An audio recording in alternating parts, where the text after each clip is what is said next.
Hello everyone and welcome back to Magic at the Movies, the official podcast of As Yet Untitled, where we talk all things movies, TV shows and anything that takes our fancy that week. I'm your host Joe, and joining me as always is my lovely co-host Robert. Good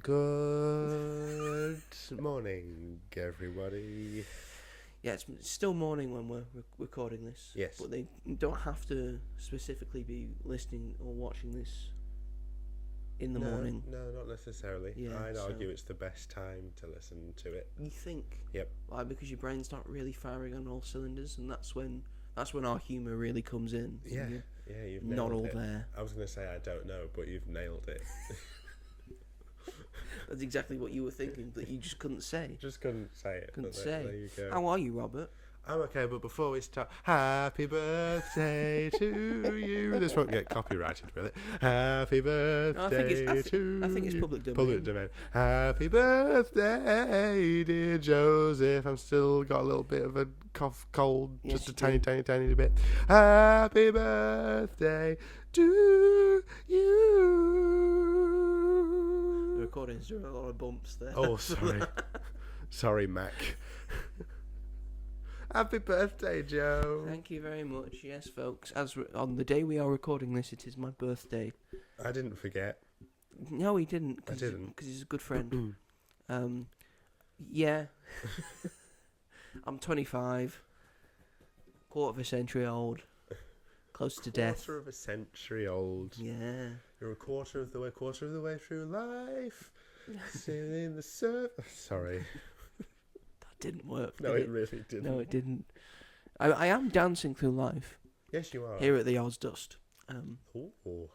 Yeah, I remember the songs. I'm just saying, like, here at the Ozdust. Yeah, 25 years I've been on this How does it bloody feel? planet. Pretty much I've been here for the entirety of the 21st century. Yes, you have. It's been shit so far, the 21st century. Not a great century so far. A lot of shit's happened. How do you feel? You can't knock the fact that a lot of shit's happened. A lot of shit has. They've done a lot of stuff. They've crammed a lot of stuff into 25 years. Yeah. Maybe it's something to do with you.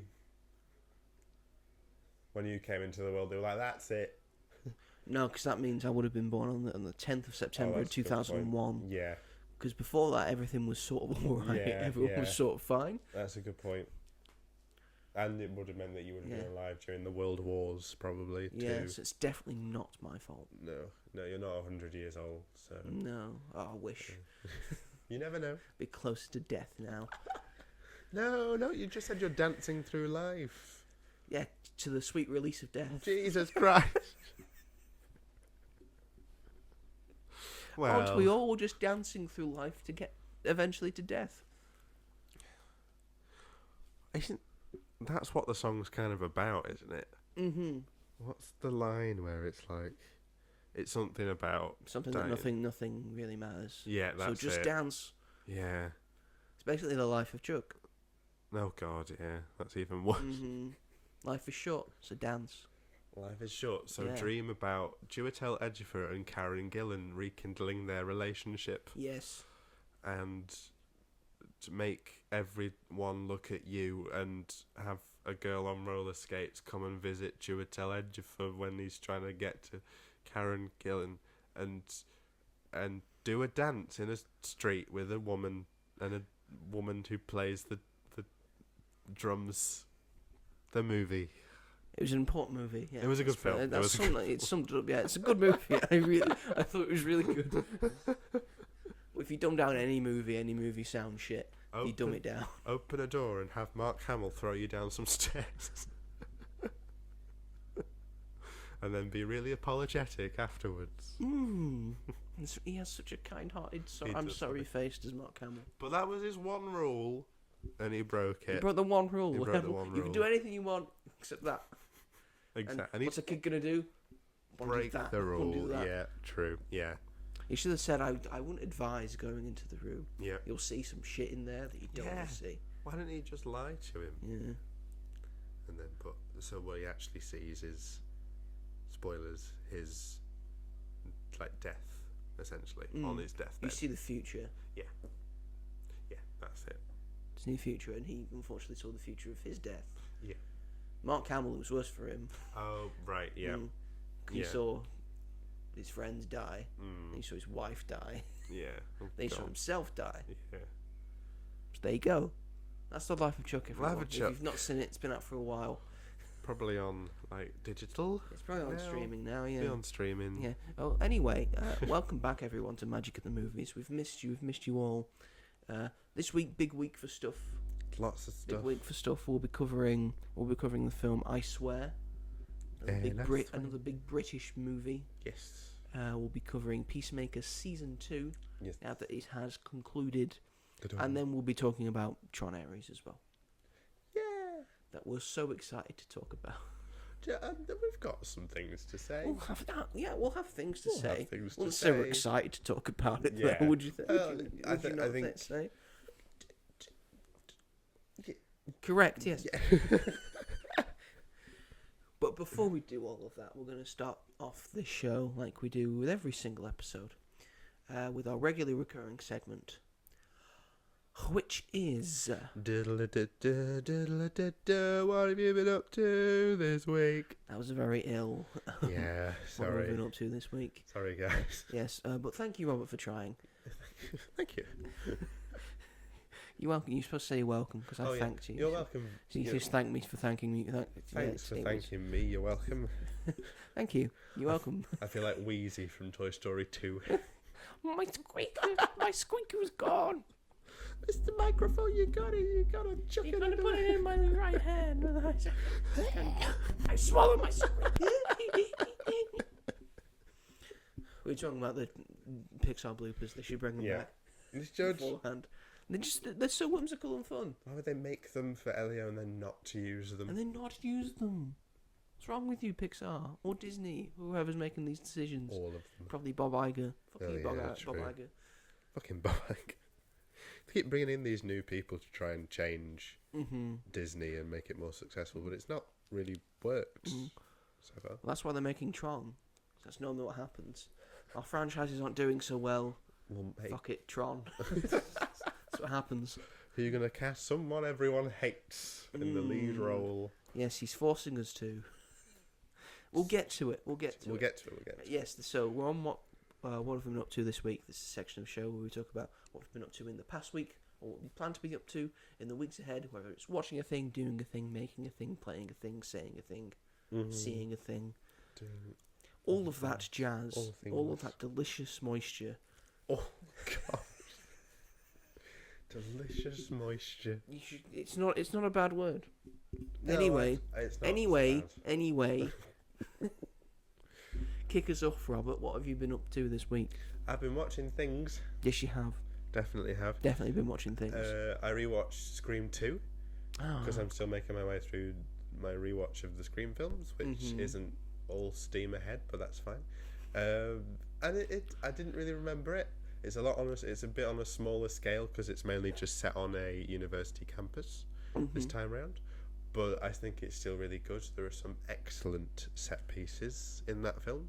The scene where Gale and Dewey are running away from Ghostface in like a recording studio is really great and so good. I love Courtney Cox in those films so much. In that film, they reference Friends twice, which messes with my head. They mention David Schwimmer and Jennifer Aniston. And I'm like, so Friends must exist in that universe because that's how Jennifer Aniston and David Schwimmer got famous in the first place. Yeah. But then Courtney Cox is in Friends and also she's not in Scream. Courtney Cox in the film. She's playing someone else in the film. But are they not like, do they look exactly the same? People can look similar. But exactly the same. Woody Harrelson and Matthew McConaughey look very similar. They do look very similar. That's because they're probably brothers. But it is Courtney Cox. So that's just a fun She's got little a different thing. do. She's got a different do. That's do. true. So it's not as good as the first one because nothing is. But it's still good. You hear that? Scream's the best film of all time, according to I mean out of the Scream Nothing films. is better than Scream. I mean out of the Scream films. I'm sure some people would agree with that as well. Yeah, Scream's the best movie. Yeah, I think it's probably considered one of the best horror films of all time. I'd definitely say it is. So I watched that, and then I watched a film called Hard Truths, which came out last year, directed by Mike Leigh, and it was nominated, I think, at the BAFTAs. It was, yes. I think for Best Actress and for British film. And Best British Film. British Film. And it's really annoying that sort of the extent of the awards attention that it got, because there was more emotion and complexity in that film than I feel a lot of the films from last year, like American mainstream wise. And I had similar feelings on I Swear, which we'll talk about later. British films get very overlooked, like outside of the UK. I love Mike Leigh. He's one of my favourite directors. I haven't seen all of his films, but I've seen a great handful, and I have adored every single one of them. And this one is essentially about a woman who is just angry at life and just finds fault and anger in everything. She spends most of her days ranting and shouting and just saying everything that she hates, what's wrong with the world. Spends most of her days sleeping, and this is sort of contrasted with the life of her sister, who is a normal, kind woman whose life is sort of fulfilled.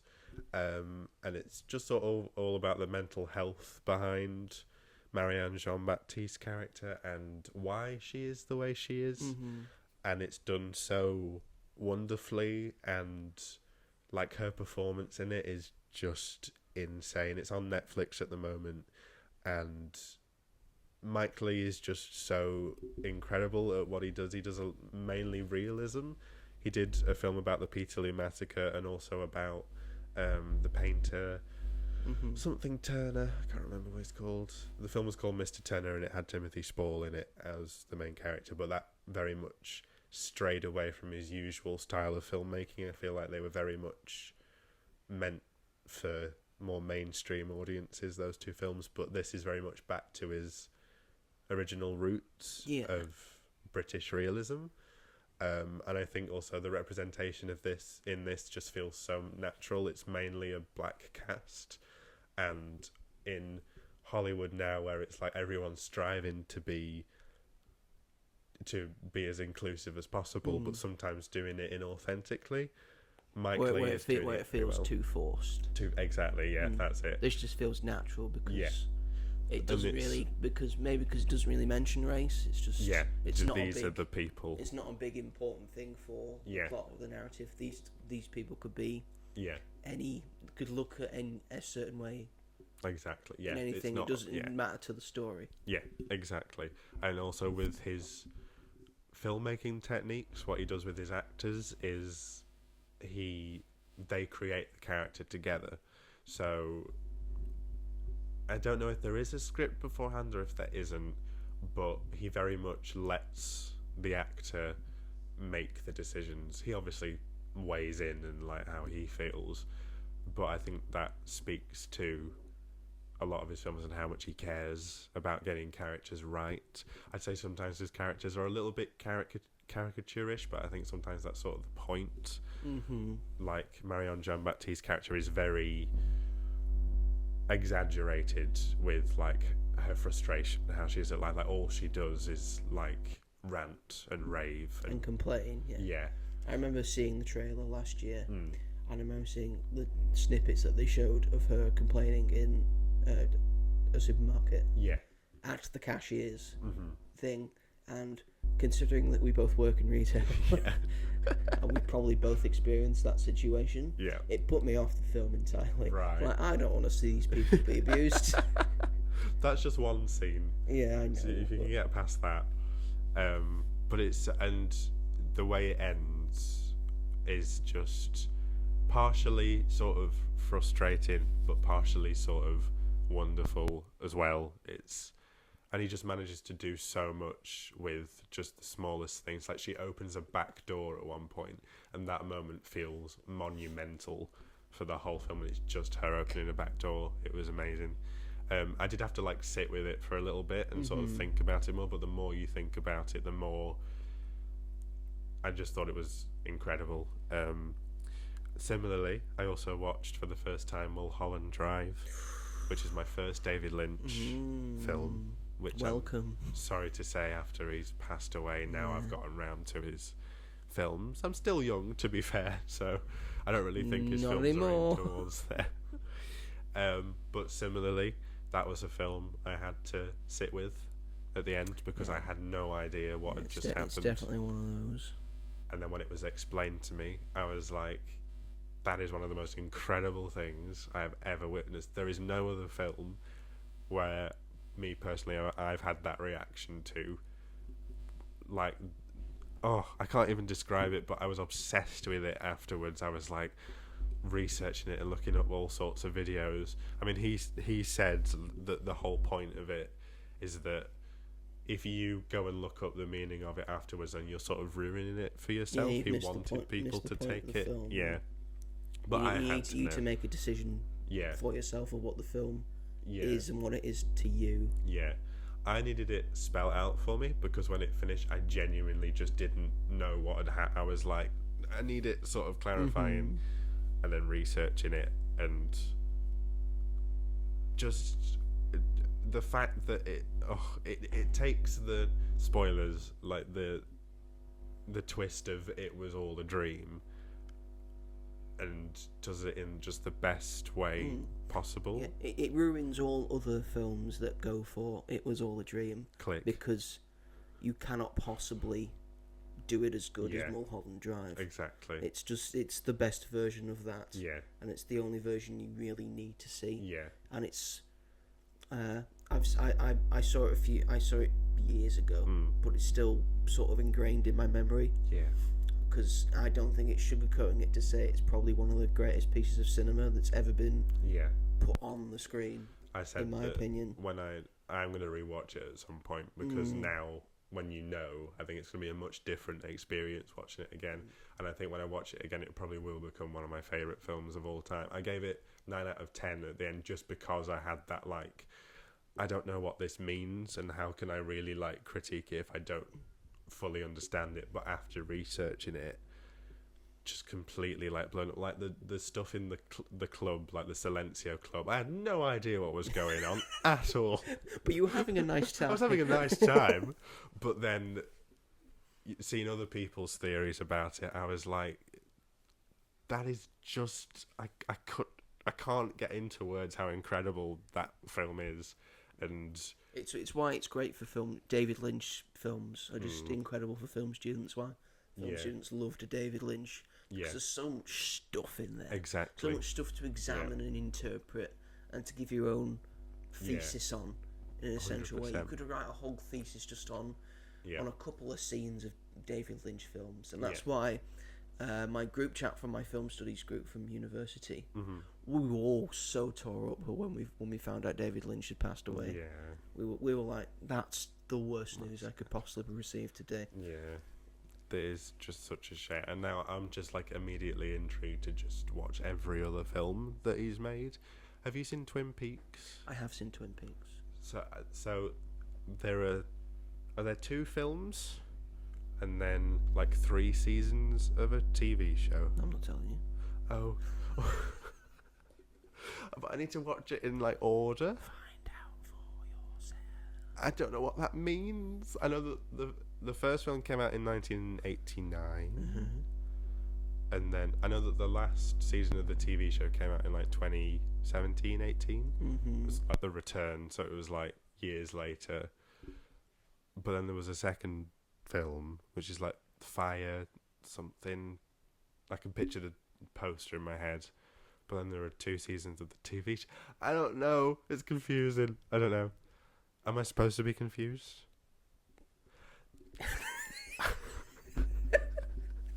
I just shrugged my shoulders. I just thought it was like just supposed Find to out for yourself. Okay. I'm not going to give you the answers. Just like the internet is. What? There's spoilers in like the order you're supposed to watch them? Just watch them in release order, you div. Okay. Well, that gets around the whole situation. The films aren't on anything. Which what way should I watch the Marvel Cinematic Universe? I don't know the order it was fucking released in. Makes the most sense to me. I just meant I don't know the release order. That's why I was asking you. You I was just like, told me the release order. Well, I know that it's the first film, and that when did the second film come out? Robert, the questions you ask of me. It's a very unique concept. Twin Peaks. 2. Twin Peaks Fire Walk with Me. That's the the one. sequel is called. It came out in 1992. Okay, right. And then there's also Twin Peaks The Missing Pieces that came out in 2014.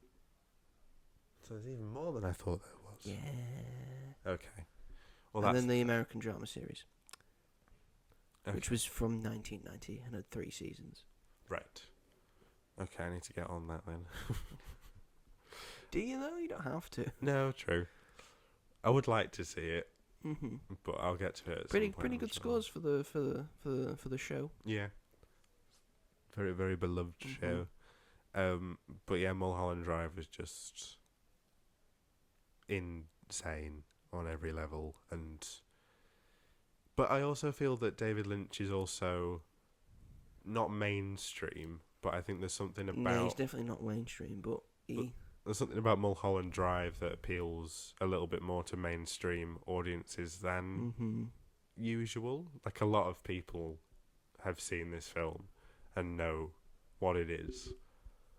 I think that's very clever that he was able to sort of generate that response from like everyone. Mm-hmm. Like, there are people that obviously saw it and was like, I don't know what that means, I don't like it, but yeah, just so good. He's one of the examples of a filmmaker that didn't try to be mainstream. He stuck to his guns. Yes. He wanted to make the movie he wanted to make, Mm-hmm.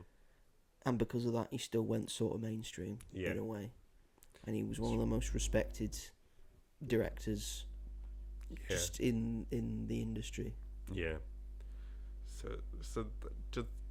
I've been thinking about it since I saw it because it's just been on my mind, and it was brilliant. I also went to the theatre. Congratulations! Thank you very much. You big theatre nerd. Big theatre. I am a big theatre nerd. Saw Book of Mormon for the first time. I didn't know what it was about or anything. All I knew was It's about the Book of song. Mormon. It's about the Book of Mormon. It is about the Book of Mormon. Mm-hmm. But I didn't know it was set in Uganda. So that was a surprise. Because they're trying to convert people to They are trying to convert Christianity. people.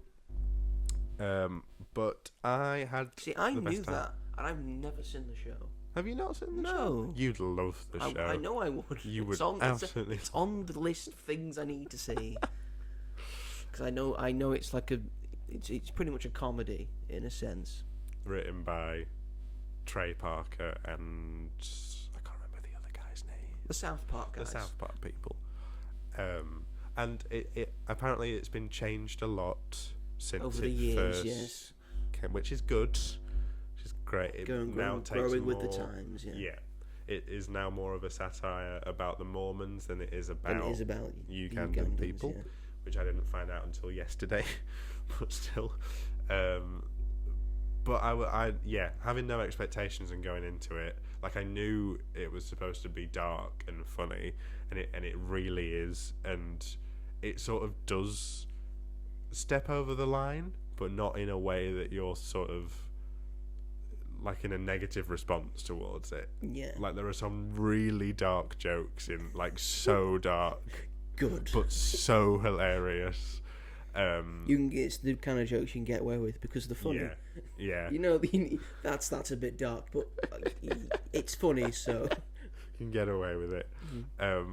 if you're a devout and diehard Christian, I will say probably don't see it. Yeah, it's not that. I did think that because there were like quite a few like older people there, because that's what like older people do, is like go to the theatre, and I'm so curious to see how like older people react to this show, because it is quite crude and vulgar, but that's sort of the point, and everyone sort of knows that that's what it is.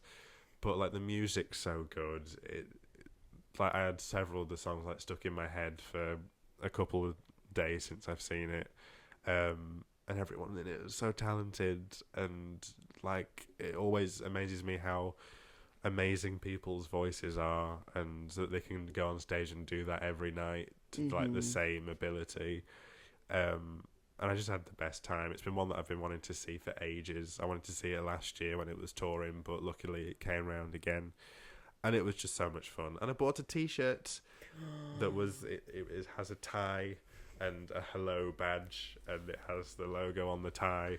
Oh, so you can go out and be a Mormon. You can, I can you go can out and be a preach the Mormon. gospel of the Lord. I had that on, and I had my Muppet hoodie over it, and my mum was like, "Why have you got a tie on?" And I was like, "It's the T-shirt. I can have a tie on if I want. Like, it's the Book of Mormon T-shirt." And she was like, "Oh, all right, okay." So yeah, they're so good. Yeah, definitely recommend it. If you can see it, go see it. And I think this is something that we can sort of segue into your bit, is because we both watched this. Celebrity Traitors. The Celebrity Traitors has started. The Traitors is a thing that goes on every year in the UK. It's been a sort of annual thing for about 3 years now, I want to say. Yeah, I think so. And it's the UK version, at least. There is a US version now that's hosted by Alan Cummings. Yep. And that's normally an all-celebrity version. Theirs is always a celebrity version. I didn't know. But theirs are like reality TV stars and stuff. You'll get some big players in there as well, but a lot of people who just know how to play for the camera, right? Okay. In a sense. But the UK version before this year has always been the common man. Yeah, yeah. Just people off the street trying to win 100 grand. Yeah. You know, which is life-changing amount of money. You would think, and it's normally very good about deception and lies. It just really works as a TV show. Yeah, 100%. And this year they've decided to do a celebrity version. Yeah. It's not going to be a celebrity version from now on. No. I think they're going to do sort of biannual sort of stuff. Yeah. Like next year there'll be a normal version, then there'll be a celebrity version, or every 2 years there'll be a celebrity version in one case or another. But it does have a stacked cast. It does. This year I'm going to bring it up. Oh, please do. You just fill for a minute. I've not seen the original show with just the common man, so this is my first experience with it, and the cast is the reason why I'm watching it, essentially, because of a celebrity cast. How iconic this cast is. And let's listen to this cast. No, why have you done that? No, go away. What are you doing? Right, contestants. We have Paloma Faith, who is a singer-songwriter and actress. Nico Amelana, YouTuber, known for doing his big stunts and stuff, being very funny. He's in the Beta Squad, and ran for mayor once. Yes. And beat the Reform Party. Tom Daly, Olympic diver, gold medalist. He gets his tits out a lot. He likes showing them. Yeah. He's mostly naked for most of his career. Yeah, that's so true. It's fine. We've got Tamika Empson, who's an actress and comedian. Ruth Codd, who's an actress. She was in How to Train Your Dragon recently. Was she? Yes. Do you remember? She's one of the ones with the peg leg, I think, because she does have a peg leg. Okay. I had no idea. We've got Claire Balding, who is a television presenter and journalist. Covers the stuff like Wimbledon and all of that jazz. And the Olympics as well. She's a big one in the Olympics. And Gogglebox. Alan Carr, comedian and television presenter. Just a very funny person. Yeah. In general. Kat Burns, singer-songwriter. One of the big rising stars in British music. Yeah. She's only 25. She's the youngest one here. Celia Imrie, actress, British icon of cinema. Recently in the Thursday Murder Club, for people who don't know. Charlotte Church, singer and television presenter and activist. A Welsh songstress. Yeah. Big opera singer. Yeah. Got a voice like an angel. She does. She really does. We've got David Olusoga, who's a historian and filmmaker. He makes his history-based documentaries.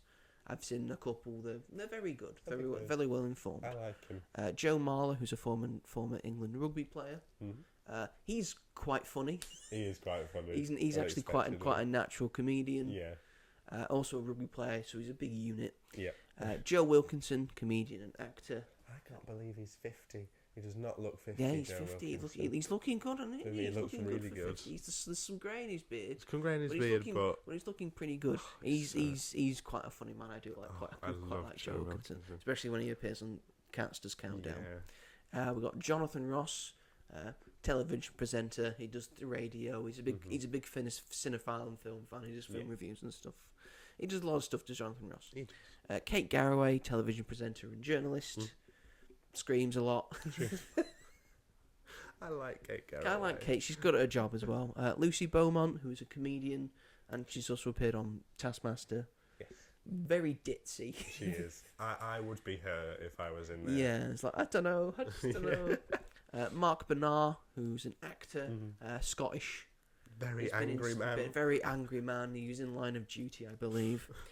Nick Mohammed, actor and comedian, an awesome magician. Sweetheart. Just an absolute joyous person. Also been on Taskmaster. Yeah. Also a very funny person. And finally, the big main one, I feel, is Stephen Fry, who is an actor, writer, presented QI for ages. He writes books. He's a very intelligent, smart man. Yeah. And went to prison earlier in his life. Did he? Yeah, he said that in one of the things. He went to prison. I found out why he went to prison. It turns out before he went to university, he was on a bad road, and apparently he nicked someone's coat. When he was in a pub, he was leaving the pub. He nicked someone's coat, and that person's credit cards were in that person's coat.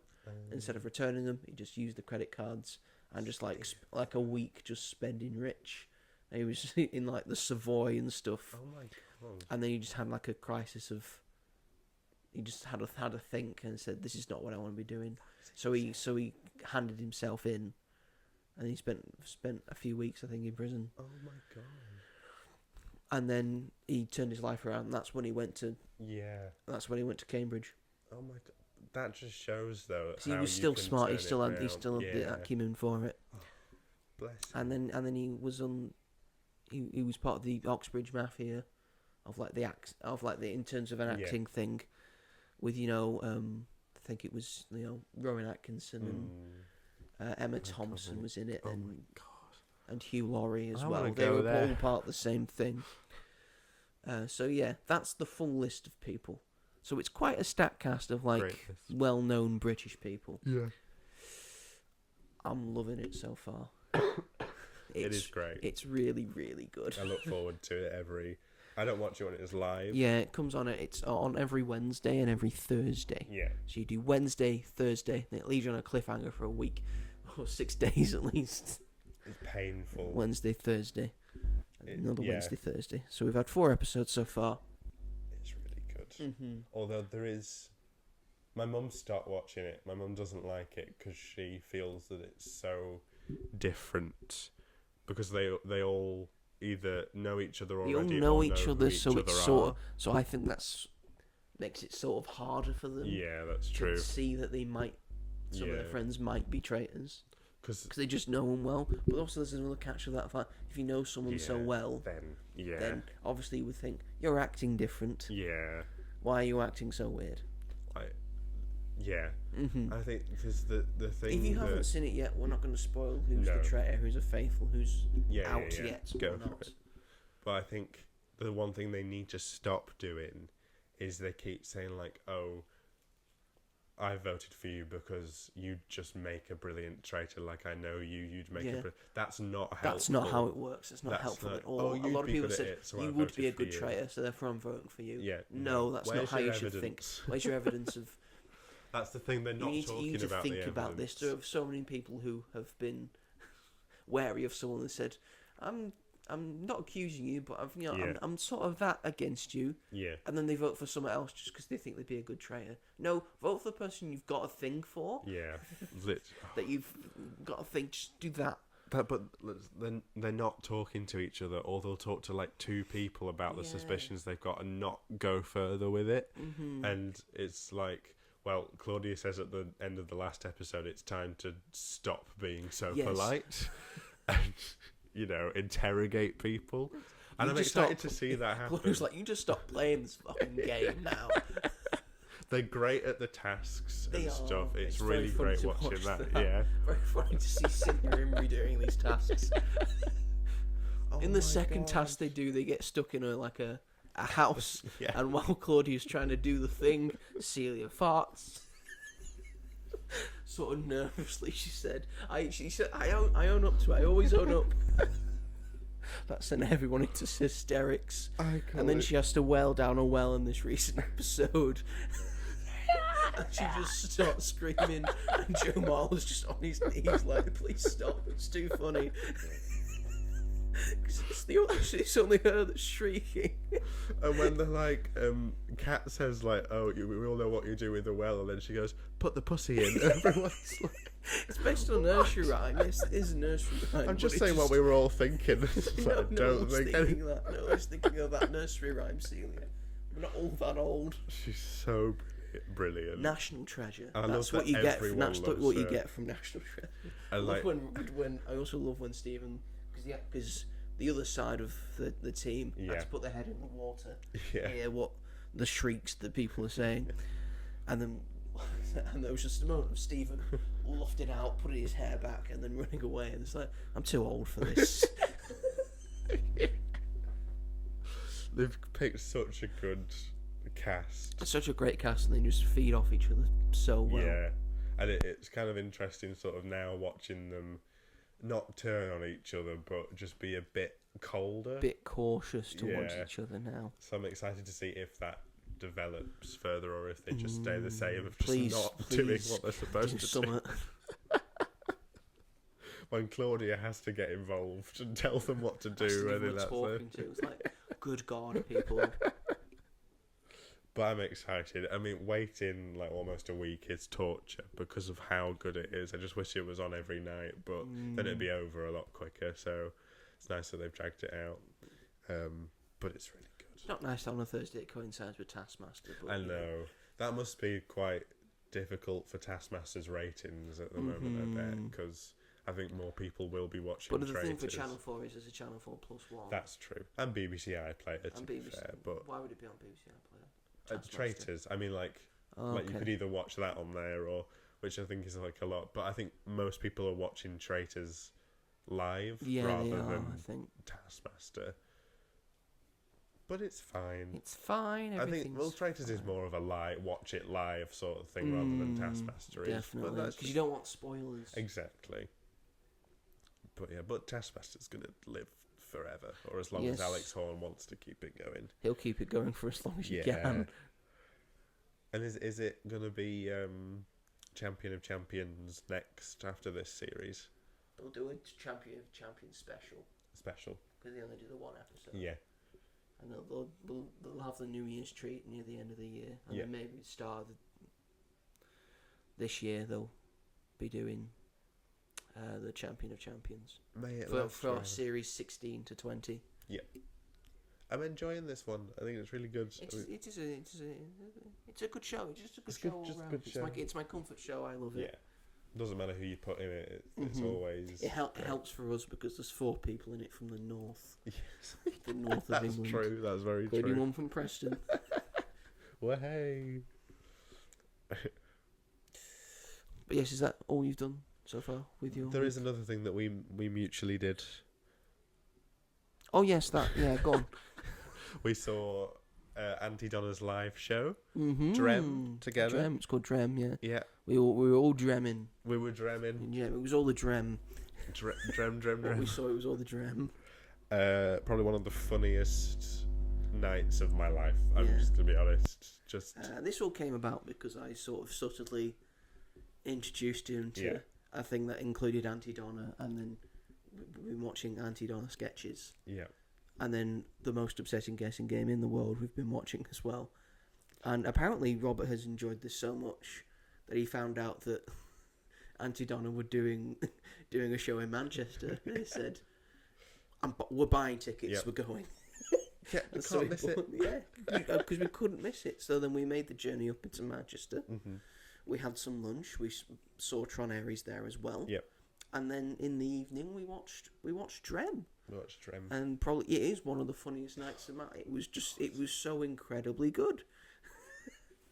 Because you were saying, I don't. What are they going to do? Sketches or stuff? I don't know what to expect. No. I was like, you probably shouldn't try to expect anything. Yeah, I think that was... It's just be prepared to laugh because it will be funny. So because so they've loaded like some previous live shows that they've done to their YouTube channel. I've watched them; they're all tremendously funny. I need to watch. And the those. sketches are all funny as well. I knew they were very funny people, so I was expecting to laugh at things. Yeah. I did not expect I was going to be laughing that much. I was in hysterics at some points. It's just, I don't think there's like moments where you're not laughing. Really, that's how funny it is. You're either laughing or you're uncontrollably laughing. Yes, exactly. There's no in between. And I thought, I was talking to my mum about it when, like, the next day, and it's not her sort of thing at all. Yeah, it wouldn't be. But I was explaining some of the sketches, and she found it actually funny, which I was surprised at. Like the first sketch where we thought we were gonna get a 3-hour musical about tennis. Tennis. It's all about tennis. They're just... I'm so glad that you introduced me to them. Like, we've watched that, and then Big House of Fun as well, which Aunty I think Donna's is Big just House of Fun, brilliant. on Netflix. Very underrated show that doesn't get talked about nearly as much as it should. Because did you know that everything's a drum? Everything's a drum. Everything's a drum.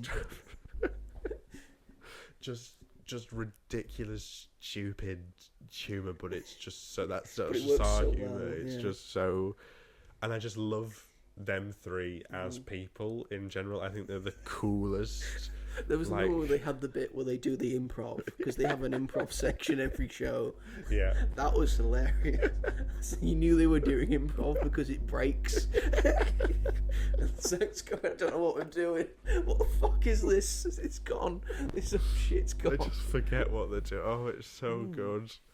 And just them as people, I just think are the coolest, like, nicest. They just seem that they're so grateful they're for the what best. they do.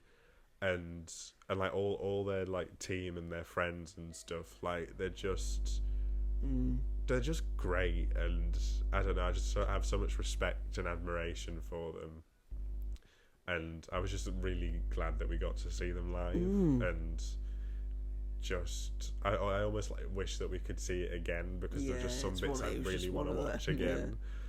yeah. Hopefully, I don't know if they filmed it or not. Hopefully they upload it. Hopefully they did. I'd like to see. Because it was a longer comedy show than they normally do. It's like only an about hour and 40. like an hour and 40, like Yeah. hour and a half or stuff. Normally it's just an hour max. They Yeah. normally do. So we're lucky. You know, we're lucky. We're very lucky. It's just the one like simplest as Yeah, and when they sing. I think they changed some bits up as well because they were in the UK, so Yeah, they did more UK based bits. they did. Oh my god, the songs of praise bit. Broden. Jesus, he got that dog in him. So Jesus would have that dog in him. And something I've not been able to get out of my head is the Backstreet Boys bit, which is just the simplest, stupidest thing, but it's so funny. I'm my everything, my sexual. Yeah. I'm a sexual. Yeah.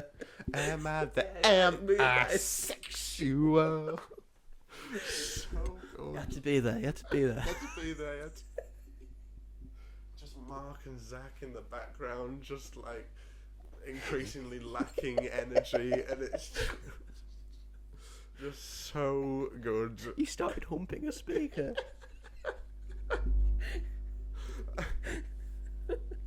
I was thinking about all the security people. Yeah, that just were, looking at that. It's like, what the fuck is this? and everyone laughing, and them having to be so good. Yeah, so I'm very glad that we got to do that. It was so funny, and they're great, and yeah, I want to. Hopefully they bring the Coffee Cafe to the UK. Yes, because it was on ABC. Yeah. It was their first on sort of terrestrial television thing that they got, and now recently it's been put on Australian and I think New Zealand Netflix. Right. So we're all hoping that it makes it onto UK Netflix. Yeah. Which would be the hope. Hopefully they're sort of vouching for that and trying to push for it. Because you can watch like a lot of clips from it on YouTube and stuff like that. Yeah. But I'd love to see a One whole of us got a vibrator in our bottoms. Have you seen that one? No, I've seen the cake one. Yeah. When Michelle has got like an allergy and everything's cake. Oh, I got you. Would you like? Can I have some cake? What? Just order anything else. Just order anything else. No, I just want. Get out. So good, and the tic-tac-toe tournament. People are terrible at tic-tac-toe. Yeah. Top right. No. Top right. See, you're cross. You're cross. No, I'm quite happy. Well done. No, the game's not over yet. Pass. I shall also pass. Congratulations. Please put it here. Please.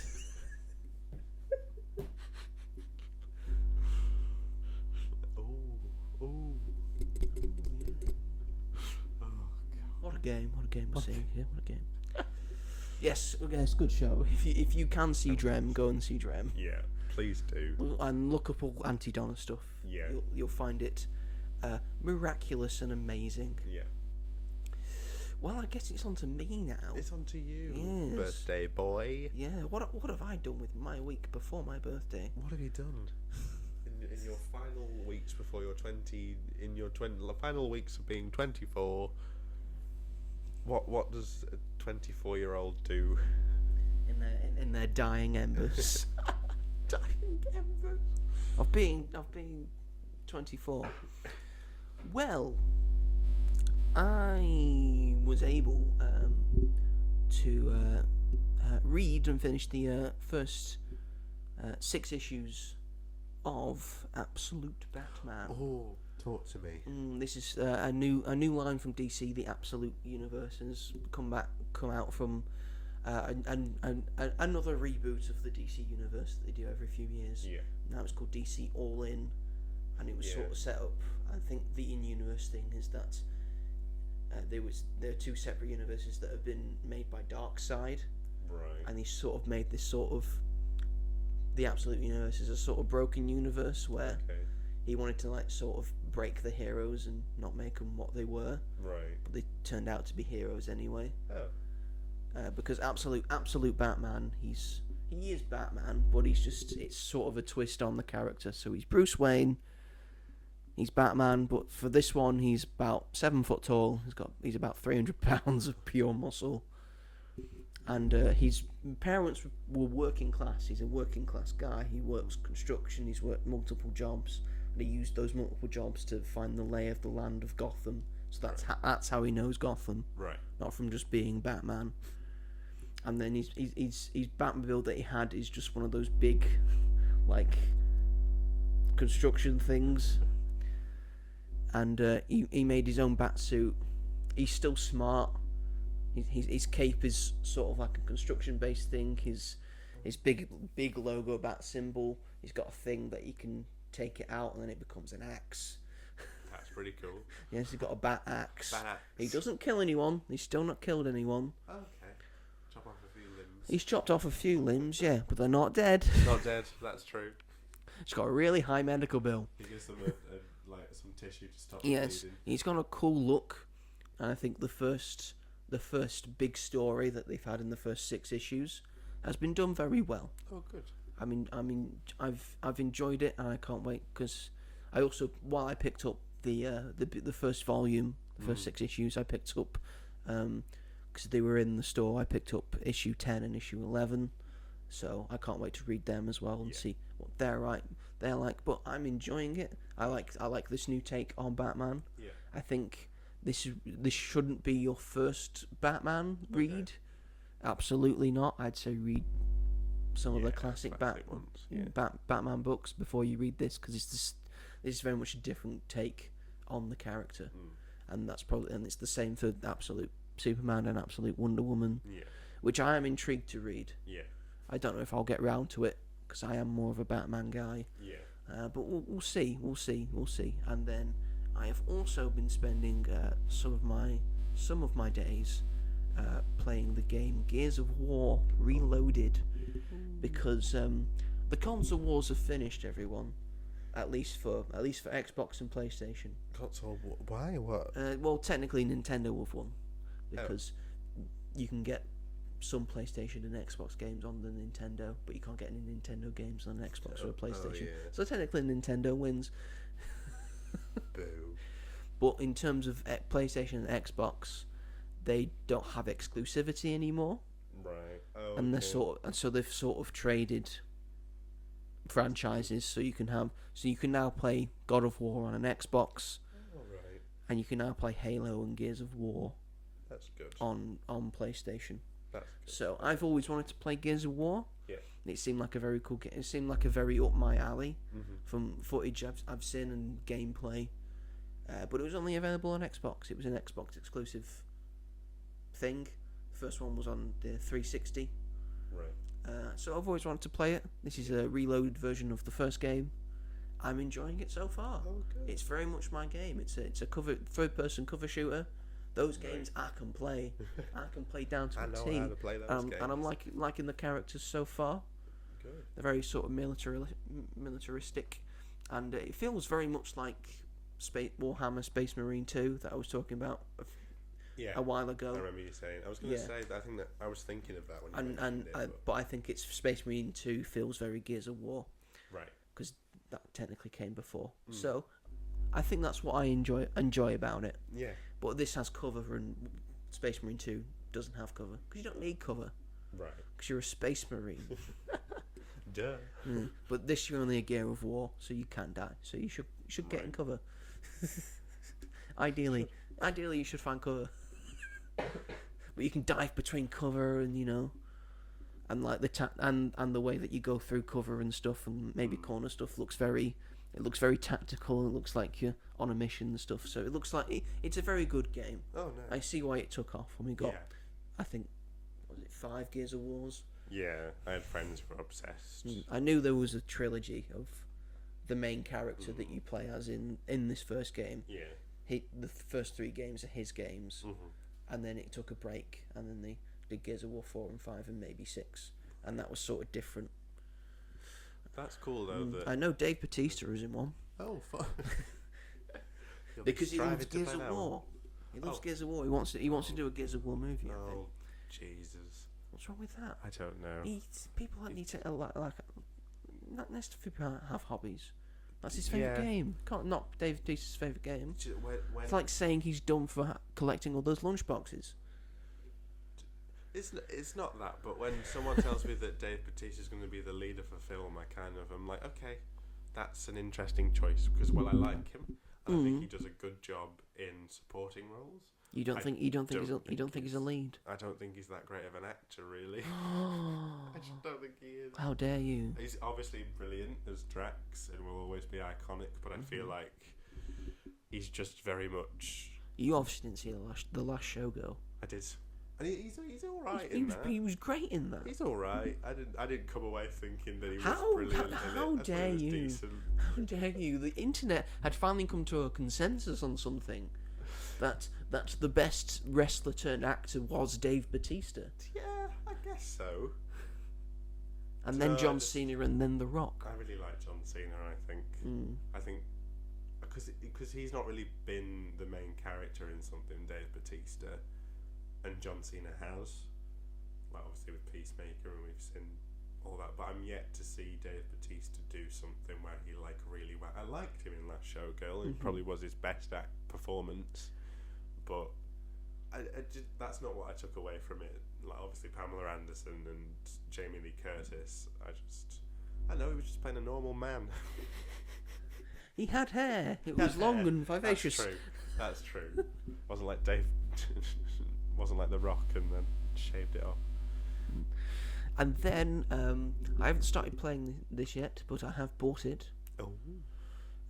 It was a special birthday treat that I gave to myself. Very lovely. On my Nintendo Switch, I bought the combo pack of Super Mario Galaxy and Super Mario Galaxy 2. Fun. So I can't wait to start playing them. especially Super Mario Galaxy, which is apparently one of the greatest games ever made. I'll take their word for it. And according to sort of Metacritic and IMDb, it's got one of the highest scores. Oh, okay. And it comes in the top 10 of what the greatest video games of all time, mostly or every time. Really? It's normally in the top 5 at least. I didn't think it was that beloved. It's not just both beloved. It's both considered one of the best games ever made. I didn't know that. Maybe I'll have to. In terms of gameplay and stuff and all that. Yeah. But it looks very Mario Odyssey. It's what Mario Odyssey was sort of based on. They should do another Mario Odyssey. They should do another Mario Odyssey. They kind of did that with the new Donkey Kong game, though. Apparently, that's very similar to Mario. I do want to play that Donkey Kong game, And, but it means I have to get Switch 2. Nintendo Switch 2. Switch 2. Apparently, it's just not as that improved to the original Nintendo Switch anyway. So were they what's lying the point? to us? What? See Nintendo Snap instead of click. Nintendo, they're not good at sequels to consoles. No, Wii Not good U. at the Wii U. I mean, 3DS is fine, but No one used it as a one 3D uses the system. 3Ds, no. Yeah. What's going to be after this, though? Like, they're not going to do a third one. No, they'll move it on. They'll have a different sort of thing. Yeah. God, get rid of your Switches, everyone. Unless they'll have like a. I think they'll still go for the idea of console handheld hybrid Yeah. sort of thing, because It's worked that's a well. good idea. Yeah, very well. done. That was a revolutionary Yeah. thing of you can play this as a console, but then you can also take it out and play with it on the go. It's no And you can controls, there's more 2 controllers, so you can still play it as a 2-person thing, Yeah. even when you're out and about. It's got a stand. Yeah.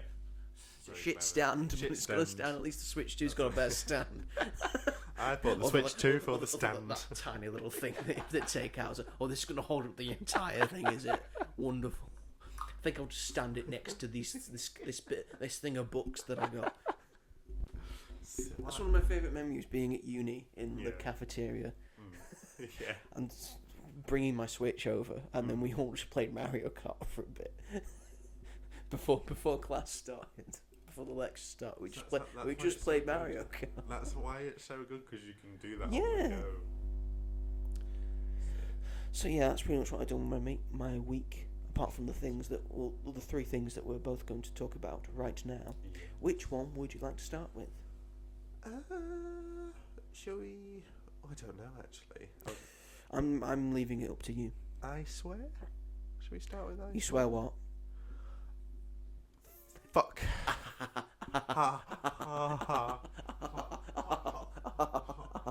I'm hilarious. You are. I'm very witty and funny, and everyone likes me.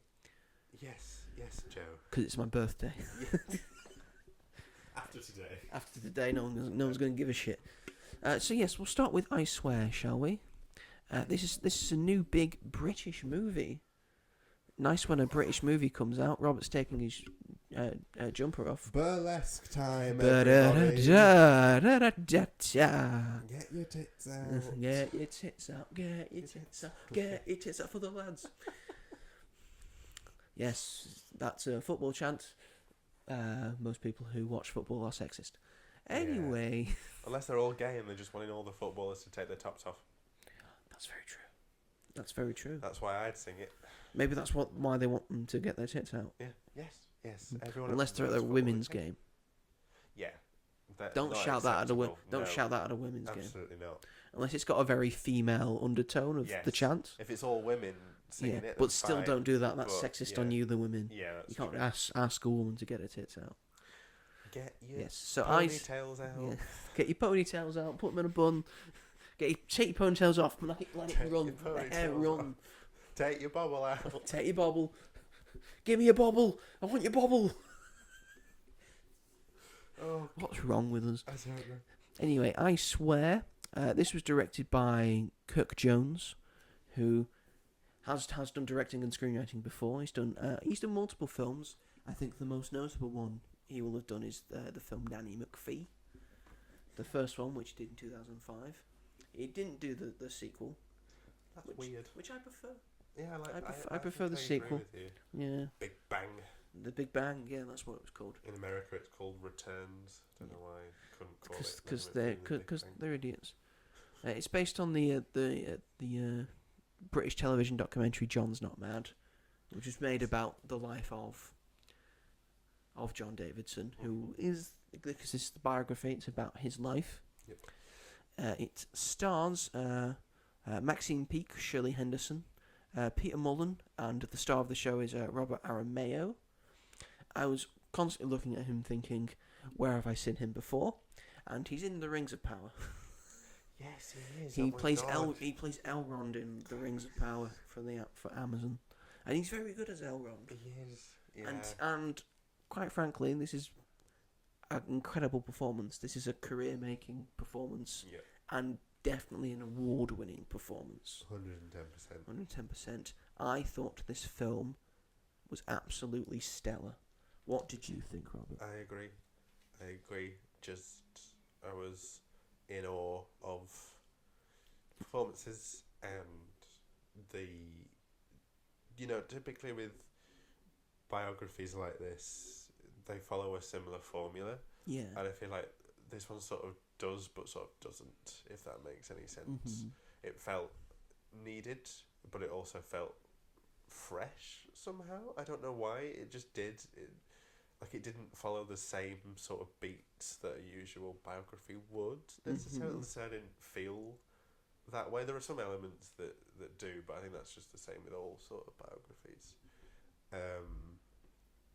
But it felt very unique and educational as well, which I think was really important. Yes. And I think it was important also that it didn't lose its humour. I really appreciated that while obviously we have to look at Tourette's more seriously and understand it better, it didn't forget that you can also laugh at it as well, as long as it's in a comfortable sort of environment. Yeah, and I appreciated that about it. But as a film, just excellent. Just the script. Yeah, as it's well. very well made, very well done. Yeah. So, and I love Maxine Peake, and She's great. just in this as well, just incredible. And Peter Mullen was great in this as well. And Peter Mullen was also great in it too. Shirley Henderson just playing really, I think, quite a complex character. Yes, maybe more than meets the surface. As John's mum. Yeah. Which you can sort of understand where she's coming from because she's not been educated because it wasn't around then. Yeah, but no one also, knew about it. This is at the start of people first learning about Yeah. Tourette's syndrome. So, no one would know about it. And No. this was done during a time where you could be diagnosed with it, but it was not officially recognised Yeah. as a thing. Yeah. Like when he gets brought to court, they don't recognise it as a thing that he suffers from. Yeah. Like he does suffer from it, but they don't see that as a legal reason Yeah. to take this out. And it's so frustrating Mm-hmm. when you're watching that scene. You're like, He's trying. He's trying. For goodness' sake, he's trying. yeah. It's just great, and it's annoying that a lot of people won't see it because it's. I would say my cinema was packed. I had two other people in there, That's a couple that's that shame. sat Right, really close to where I was sitting. I sat right at the back where the stairs was, so because of the recliners, so that my feet don't touch the seat in front of me, and they could see when they booked their tickets. They would have seen where I was sat because no one had booked when I booked them, and they chose to sat right next to my feet, and I was like, could you sit somewhere else? You could sit anywhere else. in this empty cinema. So that annoyed me a little bit, but it's fine. Yeah. But yeah, they're only. Yeah, my cinema was pretty packed. I think. Mine was afternoon on a Monday, so that's That's probably probably why. That's probably why. Was yours on Sunday? It was on the Sunday. On the Yes, Sunday, it was yeah. on the Sunday. I saw it. Yes, this is as well as being a fantastically well-made film, and performances all around are excellent. Mm-hmm. This would probably go down as one of the most important films ever made, because I Yeah. said in my review, which I've done for it, that this is probably one of the first instances where Tourette's syndrome has been given a big talking point in a feature film, Yeah, because I can't really remember a single film that's also Yeah. talked about Tourette's or has spoken about Tourette's, and the fact that it's based on a real person as well Yeah. really adds to that as well. And you see his struggle from school life right up to where he is now, Yeah. and learning to. They finally found a device that helps it, Yeah. or at least hinders it a little bit. Yeah. And that was just a wonderful moment near the Yeah. end where he goes through a library and he's not doing anything. Yeah. He can just walk quietly. That was a lovely thing to Yeah, see. That was And the great. fact that it affects his love life as well, and just his life in general, and the Yeah. people he meets, and all the patient and good people he meets along the way, Yeah. and the struggles he goes through because of what it affects and what it does to him. It was just so beautiful and tragic and hilarious Yeah. to see. I love the bit where he had the tick of where he said "fuck the Queen."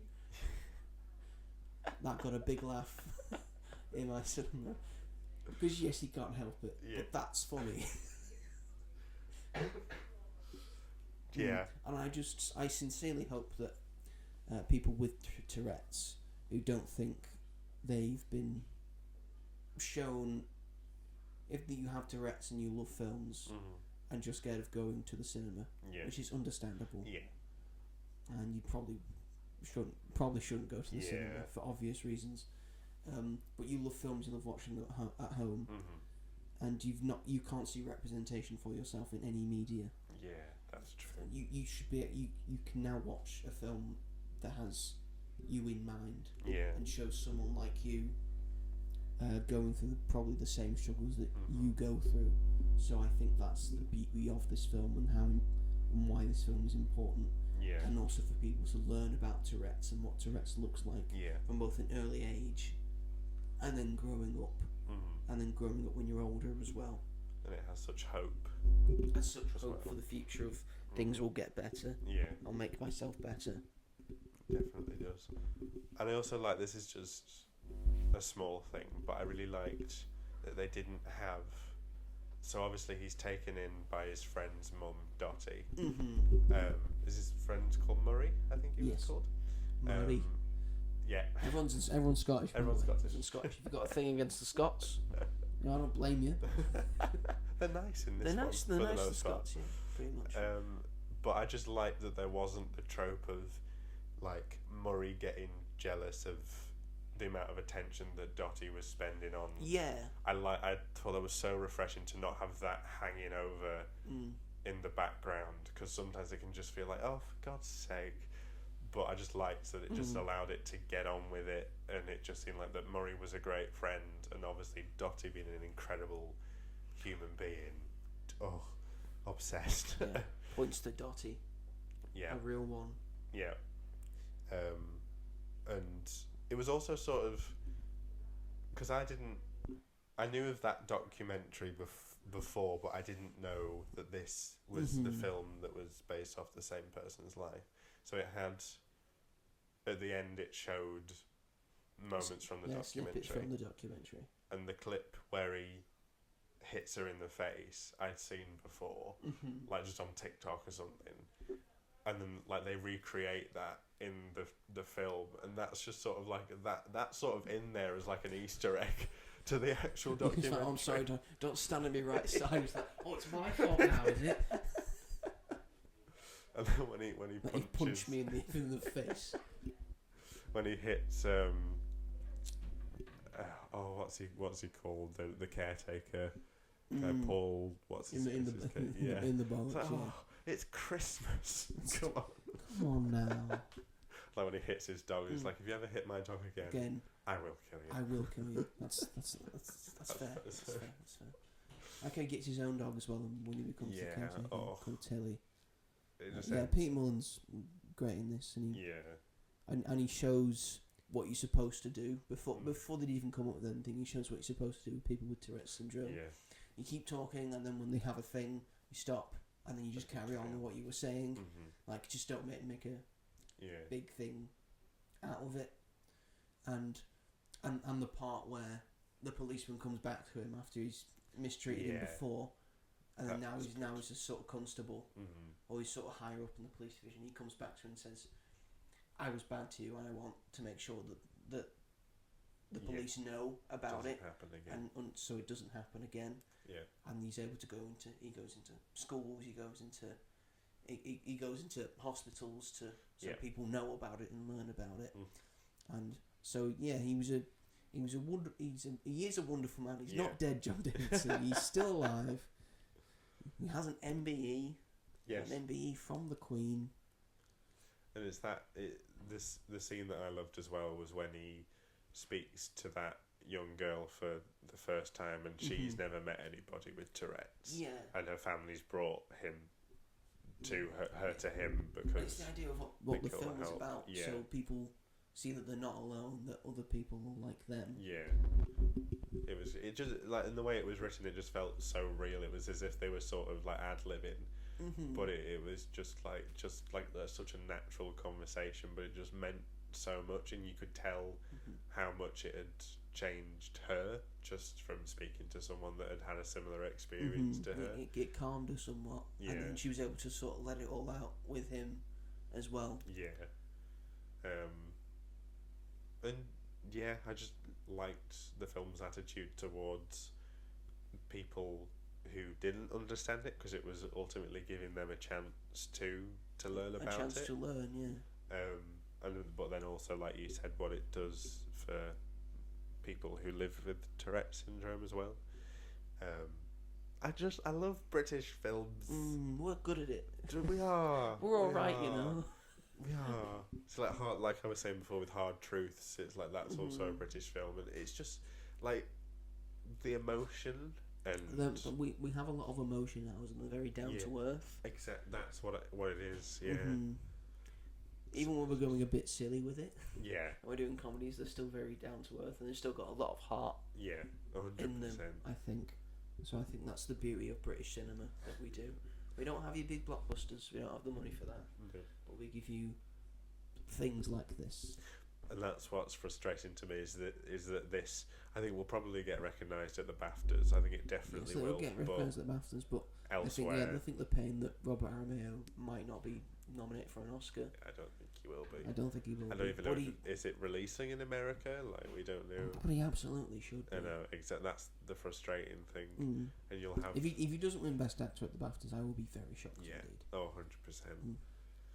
But you know, because he's not got Tourette's, and exactly throughout it, I did not appear to me at all that he wasn't someone who didn't have Tourette's. Like how how do you do, like, it's just incredible. Yeah. He got everything down right, just the subtleties of the tick of him doing the shoulder and the thing. actor that played him when he was younger as well, I thought was also. He also did it very well, of just the gradual progression into Tourette syndrome.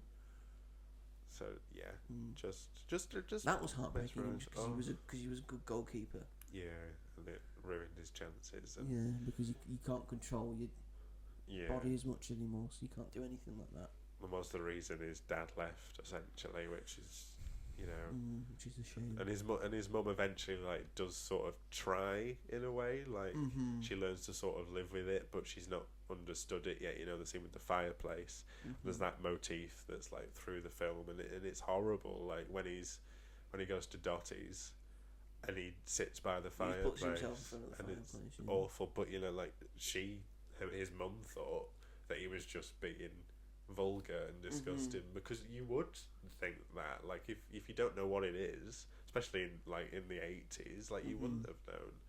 But you know, but nowadays you hope that people don't recreate that behaviour, because everyone knows what it is now. Yeah. Or you know, but this film again is trying to push it even more. But yeah, people should see it. You're out there, Hall. Oh, hello. I didn't realise she was that close. She's surveying her domain. Hi. Hello. It's okay, Hall. The dog's come to join us, folks. Yay. Isn't she adorable? Yeah. Always a pleasure. She got herself groomed yesterday. You can tell. Not in that sense. Thank goodness for that. Oh, bless. Yes, if you haven't seen I Swear yet, by all means go and see it. Go see it. Yeah, It's in you will, cinemas. you will not regret it. You will not regret it whatsoever. You will not.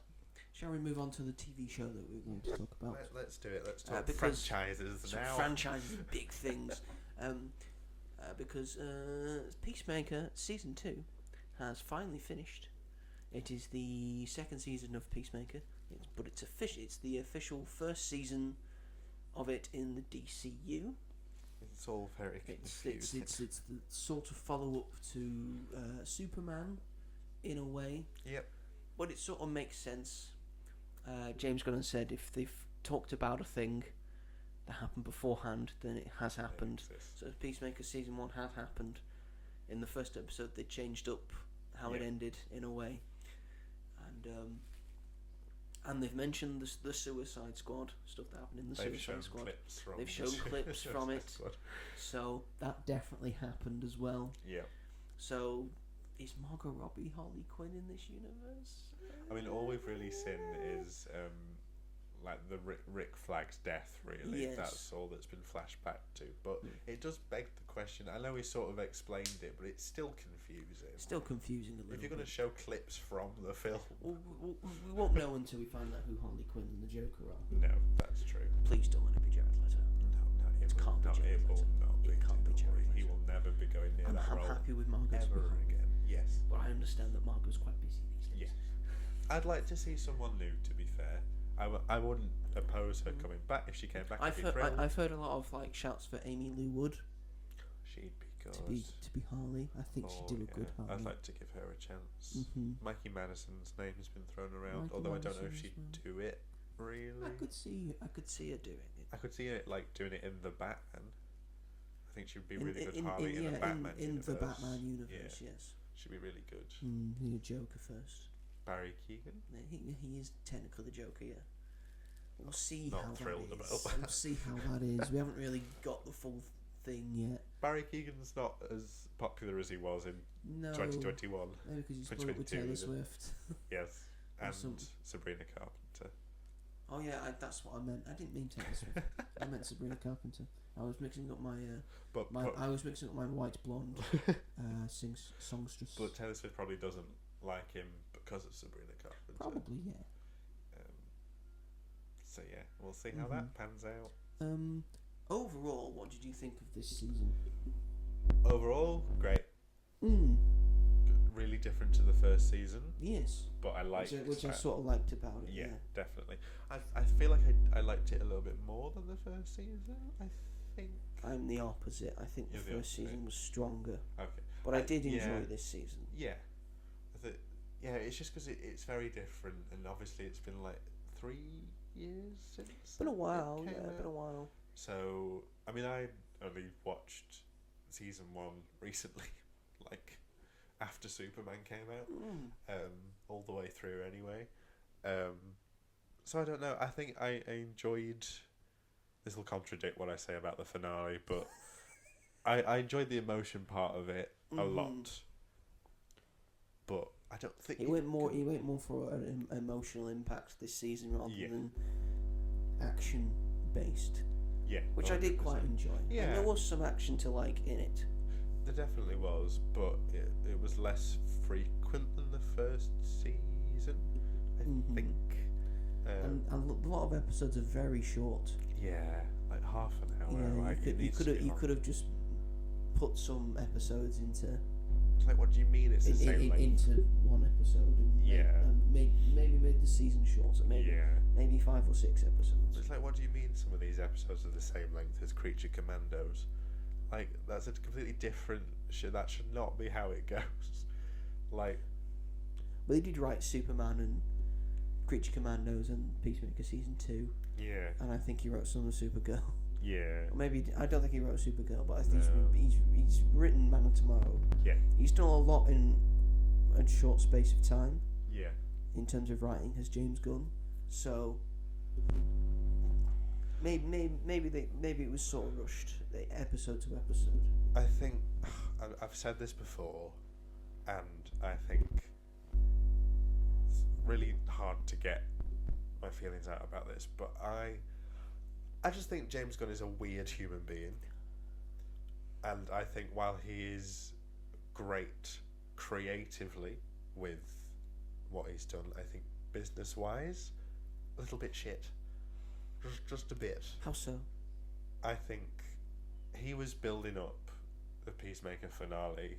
Like, we did get a big reveal in episode 6, which was great, and that whole episode in general was just fantastic. Very good episode. Episode 7 I thought was also very strong. Yeah. Episode 8, while I do like it, I don't hate it compared to like a lot of people. I think the emotion in that last episode is incredible and spot on and so well done. Mm-hmm. But I think everything else, like he tweeted that like, oh, you need to see like the last 3 episodes because they're so good. And while there is stuff in the last episode, the creation of a certain organisation from the comics, like mainstream audiences aren't going to think that's an exciting development, which is fair enough. I think it builds up. I think what he's going for, and it was a hard thing to go through because he's seen the mistakes that the MCU have made. That's and I will discuss these now. I'll get into it in a minute. But I think the final episode worked. It's not perfect. Don't get me wrong. It's not the strongest episode in the season. That's probably either episode 6 or episode 7. Or maybe the first couple episodes, which I thought were pretty strong. Yeah. I see where he was going with it. It is a big surprise. Yeah. In a way, because now we'll spoil it. Yeah, I mean, now Peacemaker's not technically on the Earth, and how is that going to affect things? And his brother from the Nazi world is still alive. Yep. So is he going to go through the door to try and get to him? Is he going to find him in that door? Yeah. I think it makes sense for the future of the DCU, and I think it is going to play into Man of Tomorrow. Yes. Sort of slightly. But I didn't think, because a lot of people were saying, oh, is Booster Gold going to be there? Is Brainiac going to be there? Are they going to set up the big main villain for Man of Tomorrow? And I understand why you wanted that, because of what James Gunn sort of said of, oh, watch this episode. Yeah. But I don't think he wanted to make the same mistake that the MCU did of introducing the next main big villain of the MCU in a TV show, which was Kang, which is now no longer that. And the MCU have rectified that mistake. The Jonathan Majors thing out of the way or not. Yeah.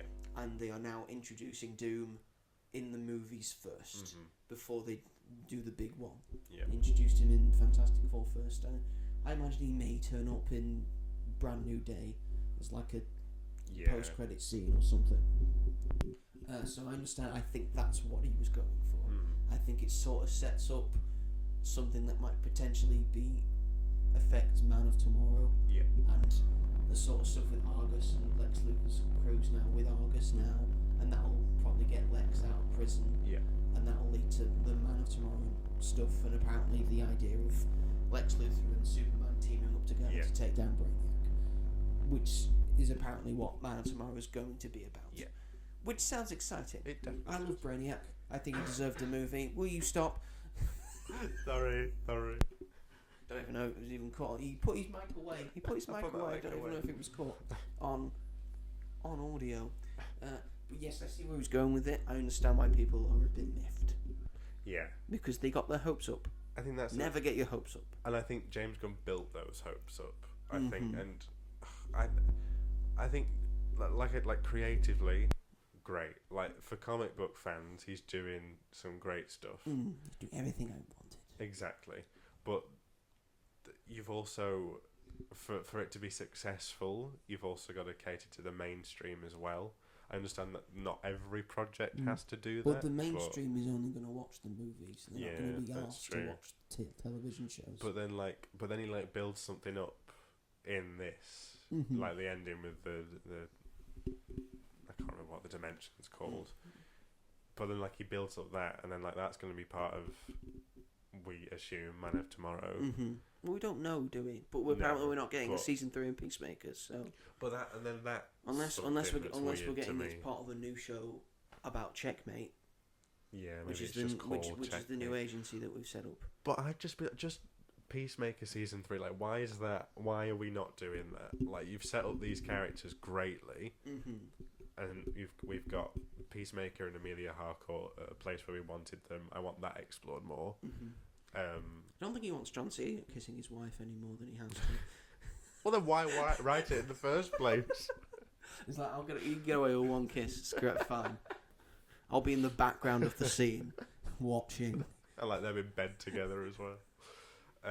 But yeah, I think that's weird that we're not getting an outright Peacemaker season 3, because with the cliffhanger, which might be explored in a film, but then like if people haven't seen Peacemaker 2 and then he pops up somewhere, like it'll be great for the people that have seen it, but people. He made a cameo in Superman. He did make a cameo. He was in Superman, it, but that was like a nice like thing for fans, rather than like mainstream people. Because I don't think many mainstream people have seen Peacemaker really. I think that is a niche show for comic book fans really. And if you really like, but it's very well regarded as a show. It's got very high marks. Great reviews, and it is a great show. But I just don't want people to be let down by the last episode and say, "Oh, season 2 wasn't a good season," because it was a good season. It's definitely a great season. And that's sort of what happens in this day and age of people just base a television show season or series based on the last episode. Yeah. Where you should be basing it on every episode. Yeah. And if you look at every episode of Peacemaker, most of them are very good. Yeah, 100%. I don't think there's a bad episode. No. I think some are better than others. I enjoyed every episode. Yeah. But I'm just like, I want to see these characters again. Like, it might be a Checkmate series, like you said. It might just be called Checkmate. I think that's where they're going. Yeah, which like I'm fine with, but just like everyone knows it now as Peacemaker. So why not just carry on with Peacemaker season 3? Like, I don't understand why he has to change it. Like, it doesn't feel needed. Like, they're part of Checkmate now. Great, have that be in season 3. I don't know. I feel like he's just making it a bit more complicated for himself than it needs to be. I have faith in him to deliver stuff like Superman, like we think is one of the best films of the year. It's your favourite film so far. It's still my film of the year. Probably will be your favourite by the end. Let's be honest. I don't think anything that's being it. What Avatar's going to be Superman? No fucking way.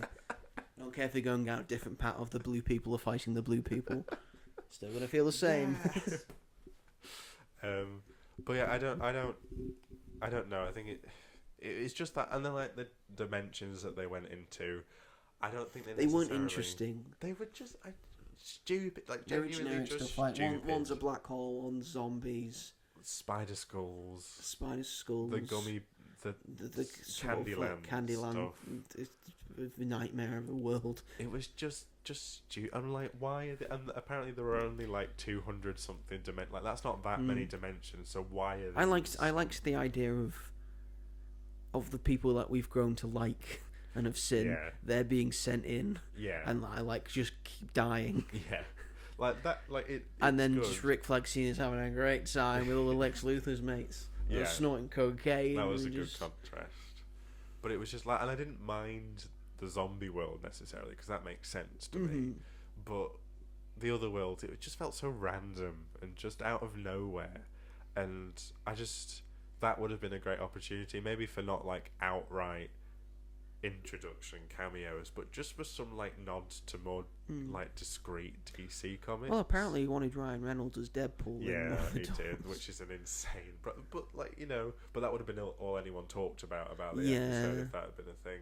It would have overshadowed everything. Yeah, but it would have been nice to have had some comic characters that people aren't that familiar with. That, you know, just show up just for the fan, like even just something for the comic book fans would have just been nice. Like discreet references, I think, would have just worked well and would have maybe propelled it forward a little bit more. But it was still like a solid, like written really well. I think it's because the doors open to different dimensions, different universes.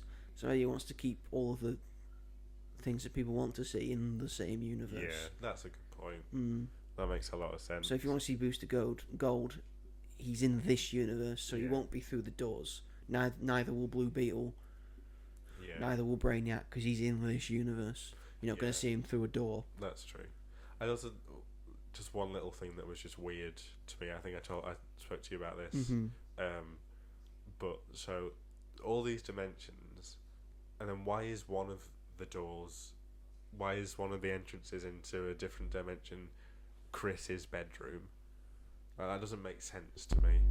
Like, why, like, all these other ones, and then Chris's bedroom? Because it's based on the device that they use. Yeah. I imagine. I don't get it. Because it was his dad's originally. Yeah. Because But they found it in the woods next to some aliens. They killed the aliens. They took it. Yeah. I assume that's what happened in the Nazi universe as well. That's a good point. And then it's him that's taken it instead. But I wish they. And it's technically not in Chris's room. It's in the office. In the office, that's true. But I wish they just explained that. Yeah, I think some things don't need explanation, and I think it makes it worse. Why are there not other dimensions with Chris then? Like, why is there just one? Who knows? Why is it just Earth They only X? explored a couple. It did. They explore all of them. I really want to know what that alien who was yeah, me too. who was setting fires where all those rats was gone about. He seemed pretty chill, Yeah, cool. he was like cool. Everyone said hi to him. Stop saying hi to the alien. But no, there's like I thoroughly enjoyed the season. Definitely. Again, I think I prefer the first season to this scene. Stop dying while I'm talking. It's every time I start talking by myself. Because I'm breathing. You just want all the credit, don't you? Anyway, I enjoyed the first season more than this season because I have sort of problems with this season. But overall, I enjoyed it. Yeah. I enjoyed the big reveal of the idea of this world. It's full of Nazis. Yeah. But I think most people had figured that out because there was not a single white person. Yeah. Not a single person of colour. Everyone was white. I understand why Peacemaker may have not figured it out because I think he's been mostly surrounded throughout his life with white people. Maybe not Hitler as a mural on the office Yeah, wall. he should have noticed that. He should have noticed that. He should have noticed that. He should have noticed that all the American flags had Nazi logos on them. Had swastikas on them. He should have noticed that. I'm not saying. He was there for a while. I'm not saying he shouldn't notice. He should have noticed them. Yeah, I understand. He should have noticed them. It's on him. He should have noticed them. But I thought they were going to go in a completely different direction. That was something different because I think we'd all figured that out before the big reveal, which the big reveal was good. Yeah. But the idea of just it's a universe where the Nazis won World War II. I've seen that a billion times. Yeah. It's done. It's done to death. Yeah. That you could have done something different with that. Has made it that. And I'm also because they had a sort of conversation with each other. They were talking about stuff like shooting the shit, like in the different universe with his dad and his brother. Yeah. I cannot believe that during that maybe an hour, 2 hour conversation that they had, that neither one of them said something racist. Yeah. Or his brother did say something racist. Or maybe it's just out of mind because they were all just working on camps. It doesn't matter anymore. I also liked the idea that his dad in that universe isn't a racist. Yeah, and he's just trying to do the best with what he can in this universe that he's stuck in. I disagree. And it just compares to in the previous universe, in Peacemaker's universe, where his dad is a racist. Yeah. So maybe so it's just the cruel irony that the two dads should have swapped and should have been in different universes. Yeah. And everything would have been fine. Because he didn't. Oh, hello. Because he didn't. That was a dog everywhere. Kill them. You'd think normal universe dad would have killed Economos when he was in his house, questions of what's happening here. But then they did kill all those police officers. Yeah, Nazi police officers. He He killed a bunch of Nazis. But What's his wrong brother with was that? a Nazi. His brother was a Nazi. Yeah, he was converted. Yeah. Yeah. And probably Chris in that universe was converted as well. Because apparently Chris in that universe wasn't Real a very dickhead. nice person. Yeah. But it opened a lot of interesting doors and things. Yes. And it was hilarious, and again the emotion is probably the best part of it for me. I just love the characters in general, and we will see them again. Yeah. Which is great. So I'm just looking forward to seeing more of them, I think. So overall, Peacemaker season 2, We liked it. We thought it was pretty good. Although I don't like Rick Flag. I'm sorry. I don't think he works very well. I don't like what they've done with Sacha Bordeaux either. Like, she seems like such a cool character, and they've just done nothing with her. Yeah, she still might be. Hopefully. Again, that Checkmate season. Stop making Rick Flag have sex with all these people. That's what Rick Flag's Cena is, though. He's only got one son. That son's dead. True. Understand why he did it, because as soon as he found out who killed his son, he was on a mission. Yeah. On a mission to get Peacemaker any way he knew how. And then I don't think that present's going to just be for everyone, every metahuman. I think he just did that to get rid of Peacemaker. Oh, do you? I think that's what's happening. Reason? Okay. Well, hopefully that is explored. Hopefully that's explored in maybe Supergirl or Man of Tomorrow. We'll see. We'll see. So it still makes me hopeful and excited for the future of 100%. The DCU. Is Lanterns next? Does that come out before Supergirl? I don't know if it comes out before Supergirl. I know it's coming out next year. Okay. It's either that or Supergirl, so I'm excited. I think it might be April. April Lanterns. So we might be watching. Well, I might be watching Daredevil and Lanterns at the same time. You won't be watching Daredevil at the same time because you haven't watched the first 3 seasons yet. Oopsie. Too busy watching Downton fucking Abbey. Yes, I am. Where are you on that, by the way? Nearly finished season 5. Got one more episode. My mum has finished. She's finished She's onto the films. She's onto the. She's gonna watch the first 2 films. Has she seen the third one? She has not seen the third one. Is she gonna go maybe to the cinema to see it? It's not out anymore, is it not? Well, it's like one show in a day. She doesn't go to the cinema. My mum does not go to the cinema, especially by herself. I think you can buy it on digital now, to be fair, for like £20. Yeah. I think she'll wait till it comes onto Sky Cinema and then watch it then. Shot in a mad rush, I don't think. Anyway, shall we move it along to a film? A film. Because Tron's back, everyone. Yeah. Round of applause, Tron's back. One person in the entire world just went, woo! Woohoo! Yeah, Tron. Big Tron fan, I got all the things. How old is this Tron fan? Does well in terms of merch. Well, the first 2 Tron films did gangbusters in terms of merch. It's got good merch. And the ride at Disney World's so fucking fun. I'm very excited. It's so good. It's so fun. You get on a Tron bike, you're going woof, woof, woof around the world. Oh, it's so good. Makes you feel like you're in Tron. I would not want to be in Tron. It's too the colours. I couldn't do it. No, I get a headache. I couldn't do it for the rest of my life. Yes, because Tron Ares has been released. This is now the 3rd installment in the Tron series. After a few reworks over the years that they've been trying to get this thing made, eventually Jared Leto stepped up as a producer and kind of funded most of it. And that, he forced them to make him the star of it. So yes, Jared Leto was the big main star in this. He plays Ares. This is directed by Joaquin Ronning, I think his name is called. Yes, that's what I'm going to go for. He's pretty much a Disney journeyman in a way, because he's directed Pirates of the Caribbean, Dead Men Tell No Tales, or Salazar's Revenge as it is for us, Maleficent, Mistress of Evil, and his most recent film was The Young Woman and the Sea, which apparently was very. Did you see that? I quite enjoyed that one. It's not a perfect film, but it's probably the best film he's ever done. Yes.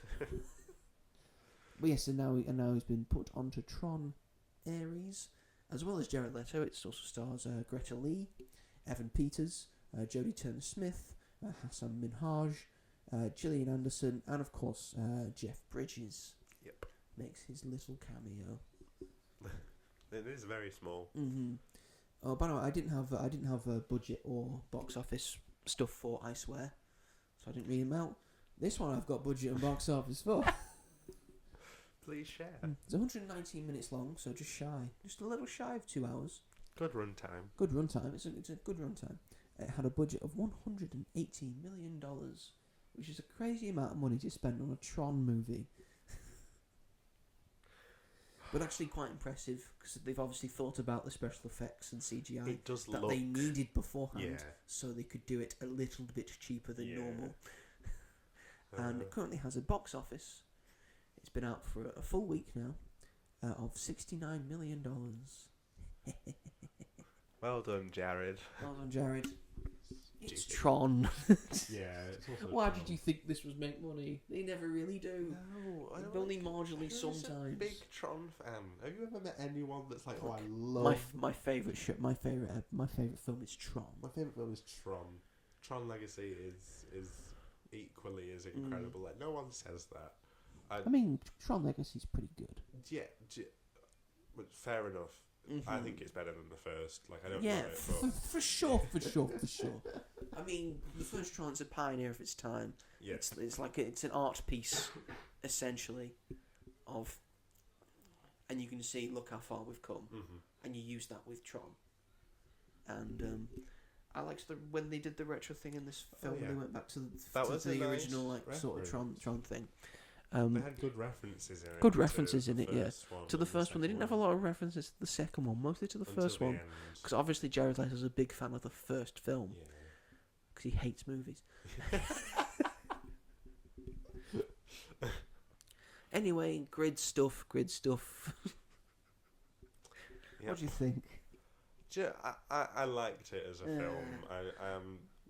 I did enjoy it. Like a lot of people aren't liking it, and I can definitely see why. And Jared Leto is the worst thing about it. But like, other than if you can sort of get past that, which is difficult.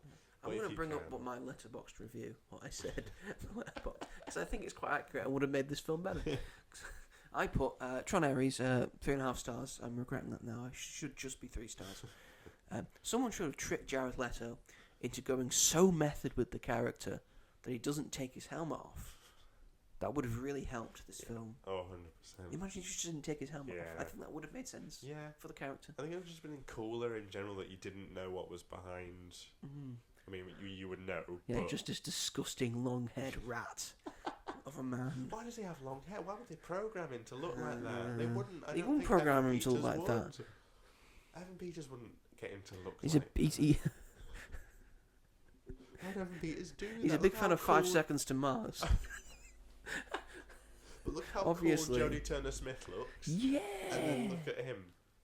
Like he's stupid. But that's hair. Jodie Turner-Smith. She looks cool in all She things. does look cool in all things. But yeah, continue. Yeah. Continue. So we saw it in IMAX 3D, Yes, we did. which I think helped. For me personally, it helped the experience. If I hadn't seen it in that format, I don't think I would have given it 3.5 stars. But I just genuinely did enjoy it. I enjoyed the 3D IMAX element to it. I said to you at the end that it felt like I was watching it on VR, which you didn't agree with, which is fair enough. But that was my No, I first didn't. experience with IMAX 3D.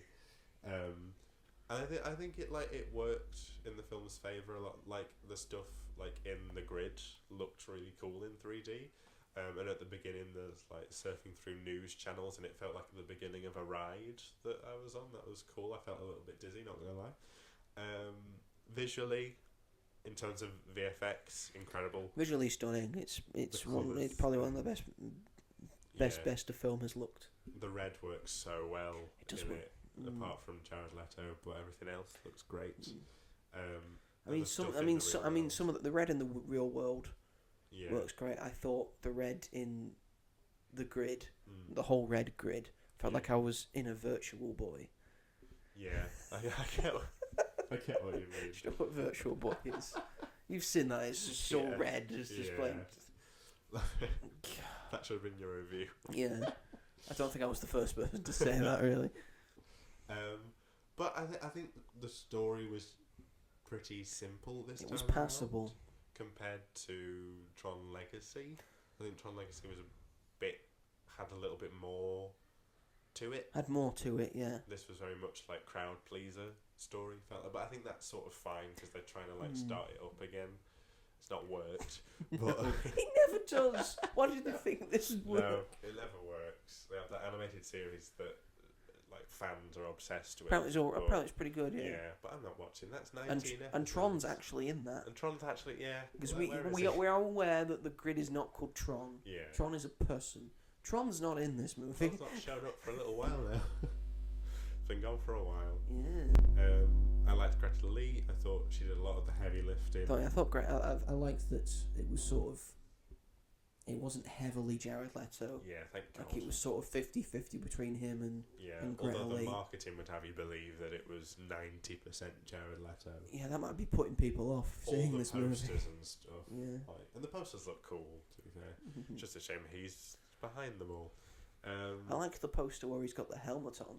Oh, yes. That's a good poster. Because maybe it wasn't him. Maybe it was a stunt double or something. Yeah. We can only hope. The poster that we saw when we were going in, when he's got his mask off and he's screaming, just looks stupid. I was like, that's not cool. Put the mask back on. You're not cool, Jared. You're not cool. You've never been cool. Never been cool. Think you're in a rock band? No, no one thinks that's You cool. were alright for a bit when you won that Oscar, but then after that, Went to his head. yeah, I Went to his head. definitely did. I really liked the light cycle chase scene. That was my favourite scene. That was cool. That was fun. That was early on as well. It I was, thought we which would I have to wait for that, appreciated, but yeah. no, it was very early on. I love the way that they I liked tail. all the vehicles, Oh yeah, all the light stuff. cycles, and he had that sort of jet ski Yeah, I like that thing. it can change. and And the bringing some of the stuff into the real world. That Big thing, archway. the big archway from Tron and Tron Legacy. Why does it look like that? Because it looked like that in the first film. Who designed that? Yeah. It was I like, don't- this is yeah, what I- our I- ships are going to look like. I don't know why you'd have that, because I mean it gets destroyed very Yeah, easily. oh yes, oh yeah, like no time at all. And it would only be in there for, what was it? 29 minutes? Was that how long they could be in the real world for? Yes, 29 minutes, yeah. that's the main thing in the movie. Yeah. There's two rival companies. There's Encom, and there's now Dillinger something or other. Yes. Dillinger Systems, I think it is. Sort of stupid name. I mean, I've got the thing up here. I could just Dillinger System. Dillinger. What's it called? Dillinger Systems.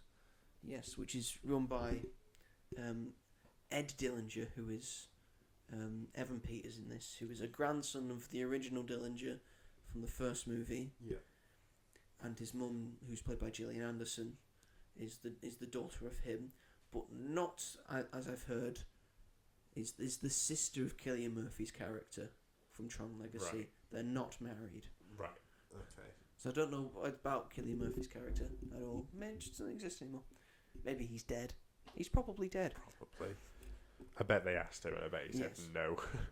And the idea is that they're both trying to bring things from the grid into the real world. Encom wants to bring, natural resources and stuff, so Yeah. everyone has their fair share. And Dillinger wants to build tanks and robots and shit. Why can't Watch you do both? Yes, who knows? But they're both having the same problem of it all degrades after 29 minutes. I'm trying to put into pasture the Tron Legacy thing of Clue was going to go into the real world, but then what happens? He's just there for 29 minutes. Yeah. Yeah, that's a good point. Yeah, that doesn't. So they're both looking for a permanence code, Yeah. which would make everything exist in the real world forever, it would seem. Yeah. But if it goes after 29 minutes, and Evan Peters is trying to sell that, so you can make a whole army. Yeah. I'll just make you a new one. Yeah. If it explodes, you could actually have the 29 minutes as a selling point. If you're selling it to the certain amount of people, Yeah. here's an army for 29 minutes. That's a good An point. pretty much indestructible army. Yeah. It's the best train that you'll ever have. And then it'll self-destruct after 29 minutes. There's no evidence at all. You should have been in this film as a salesman. Mm-hmm. But then they both needed the permanence code, didn't they? Yeah. So, there Which you I go. thought was... So, Greta Lee's character... They make an orange tree. They want to make orange trees. They make an orange tree. Mm-hmm. And Everyone can have marmalade. everyone can have marmalade. And it lasts Paddington's like, longer. yes!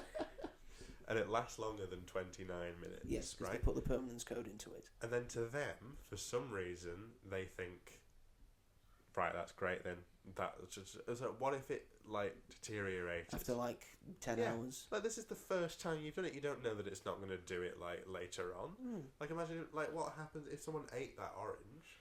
What would that do?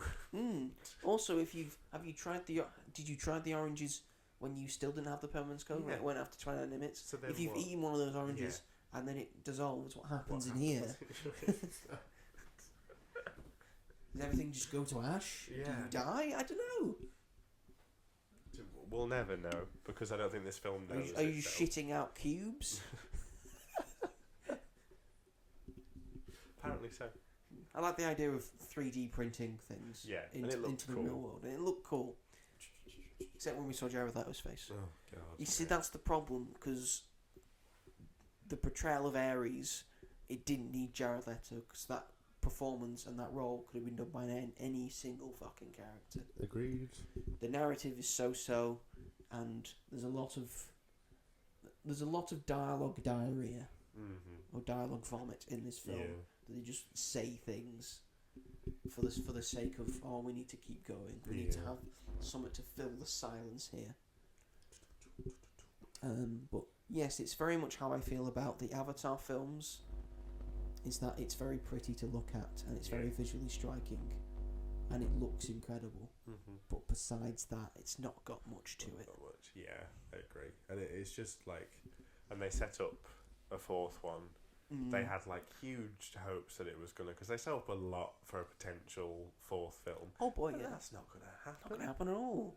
And no one likes Olivia Wilde anymore, so No. who cares? Why? What happened to Olivia Wilde? Well, like she did "Don't Worry, Darling" and stuff, and that whole Oh yeah. felt like it was like a lot of bad rumours were going on about how everyone was treated and Yeah. all the relationships everyone had, and then her and Harry Styles. I forgot she did directing things. Like. Yeah, I don't mind. Of course Don't she Worry, directed Darling. Don't Doesn't Worry, make Darling. sense, but it looked cool. Yeah, it's if you're a white girl and wanted your own to get out, then there you go. And some white girls get out. I saw what she was trying to go for. But I quite enjoyed Don't Worry, Darling. yeah, I like Don't Worry, Darling. It has its massive problems, but as in like entertainment wise, it was quite entertaining. But like her added to like her and Jared Leto, like who wants to see that? That's not what people want. No one wanted this in the first place. To be fair, like It's sort of happy to see different more actor, Tron, but yeah. you know, If it was a different actor, we wouldn't be having this conversation. We wouldn't be like, I mean, oh, like, it was alright, yeah. exactly. But it's But just. now the we just have fact to it's go. him. Oh, it's hard to look at him. He adds nothing. He adds absolutely nothing at all. I don't believe him as this. You know how easy it is to act like a robot? Very easy. Yeah. Ask Arnold Schwarzenegger. Yeah, literally. It's easy. Arnold can do it. Anyone can do it. Arnold's not the best actor. No. He'll say that himself. He's not the best actor. He made the most of what he was given. But he's made something of Yeah. himself. If you want to act like a robot, you call Arnold. He's the best at it. Jared Leto's known for having one Oscar, derailing He's the got Joker. he's got one good performance. One good performance, derailed the Joker. He was in Blade Runner 2049, but he's not even in that very long. He's got one good performance that he got an Oscar from, and I think even people would complain about that as why is it him that has to be that role? Right, yeah. Why didn't you give it to someone who knows that role intimately? Yeah, true. Someone like that. That was like 12 years ago, to be fair. When was Dallas Buyers Club? I don't know. 2013? 2013, I think. See, when did McConaughey win his Oscar? That's the more important part. Yeah. He won the Oscar. That's true. But We choose to remember that film for that. yes, we'll remember that film for that purpose. But he's just like, when has he ever come off a project? Like, was he in Requiem for a Dream? Jared Leto, Yeah. I think so. He's in Fight Club as well. Oh yeah, he's in Fight Club. But for a long and time. when we go back watching Fight Club, I love that bit when Ed Norton just punches his face to shit. We should have that more. He said, I wanted to destroy something beautiful. It wasn't beautiful, Ed. No. Got that wrong. We'll get sued by Jared Leto for saying all these things. First Amendment, free speech in England as Everyone well. feels Free the same. speech. It's not just us. Yeah, it's not I just think we're us. being kind. There are people that would have probably We're being very generous. completely ripped into him. But again, apart from him, Gret Lee's alright in it. Yeah. Evan Peters is fine. Yeah. Gillian Anderson doesn't get much to do, which is pretty good. And I really liked Jeff Bridges in this. Yeah. I thought he was had pretty a good moment in it. Yeah, I like. And again, I like when he goes back to the original good. That was. And cool. I think that was just put in because Jared Leto was a big fan of the original. And he wanted to be on that. Yeah. On that light cycle. But then, but They made it look like it was. Yeah. They made it look good. if he hadn't put himself in it as the actor and just produced it, still everyone would have been like, that's weird. But we'd have less as a problem because he has ideas and clear love and respect for Yes, he clearly the likes franchise. Tron, yeah. But it just became a narcissistic project for him in the end. You're telling me. It's not worked out well. No. It's not going to gain any more box office this weekend. Probably not. Than it has done before. And it's a bumper weekend. Bumper weekend. Bumper weekend today. God. I'm pretty sure. Gabby's Dollhouse, the Gabby's movie. Dollhouse, the movie, which is doing well, apparently. For Gabby's Dollhouse, the movie, I think. For Gabby's Dollhouse, the movie, it's doing pretty well. I'm just let me have a look. See, Roofman? Roofman comes out today. We've There's got Black one Phone more. 2, which comes out today. After the Hunt, and Good Fortune. Good Fortune. And that's quite a lot. It's quite a lot of stuff. I will see 2 of those. I will also see two of those. Good Fortune and we've literally just fucking said it. After the Hunt. No, not that one. Roofman. I'll probably see those 2 as well because I can't find After the Hunt anymore. No. Although I do want to see that. I want to see it too, even though it's not meant to be very good. But you know, Andrew Garfield. Yeah. Hey, Debris. Julia Roberts. Who We've not seen for quite a while. been doing this? Love Julia Roberts. Love Julia Roberts. Anyway, yeah, we won't get into spoilers. Who gives a shit? Like, No one cares. there is It's a a visual. cool- I would say it feels like a blockbuster Yes. in a way, and it's a visual spectacle. So if you want to see it for that, then by all means go and see it. Yeah. And if you're going to see it for the visual spectacle, I would see it in IMAX Oh, 100%. or IMAX 3D. Yeah. Again, with the IMAX 3D, I'm not as sold as on IMAX or 3D as Robert is because the glasses hurt my head, Yes. and I have to do more work. I have to put contacts in to Yeah. wear the glasses, and they just crane on my head because they're not big enough. It's a whole thing. I don't like 3D, and I know I'm going to have to see it again this year because I'm probably going to have to be forced to watch Avatar in 3D. Yep. Because fuck James Cameron. It's not the future of the industry. No, it's not, because he's the only If person you want doing it. if you want to force me to watch it in IMAX, fine. Yeah. I'll watch it in IMAX, but not in 3D. IMAX is enough. Yeah. Just put it on a real big curved screen. I Yeah. guess. Which I don't even think is important anyway. I don't think it adds anything. Although, did you not feel, because the Odyssey trailer played before, and that's the first time I'd seen it in IMAX. Yeah, we had that to was we had to put our 3D glasses on for that. For the Odyssey? Oh no, for Avatar we Yeah. had to put it on. And then when it finished, you said that was a waste of time. Yeah, it's like, and then we had more trailers to watch. You know, like 2 more trailers yeah, after that. 3D, yeah. What's the point? Fuck you, James Well, the Cameron. Odyssey You're making me looks cool. you're forcing me to watch trailers in 3D now. Yeah. God. But it looked cool. I'm sorry, I have to say it. They I all know. look cool. It's just very cool. That's what a trailer's designed for, to make Yeah. the film look cool. Anyway, we're not on Avatar at the moment. That'll probably be our last episode of the year covering Avatar. Yes. And then we'll take time off for Christmas. Yeah. We will not be seeing Anaconda. No, probably not. I'm not going to... It's Christmas Day.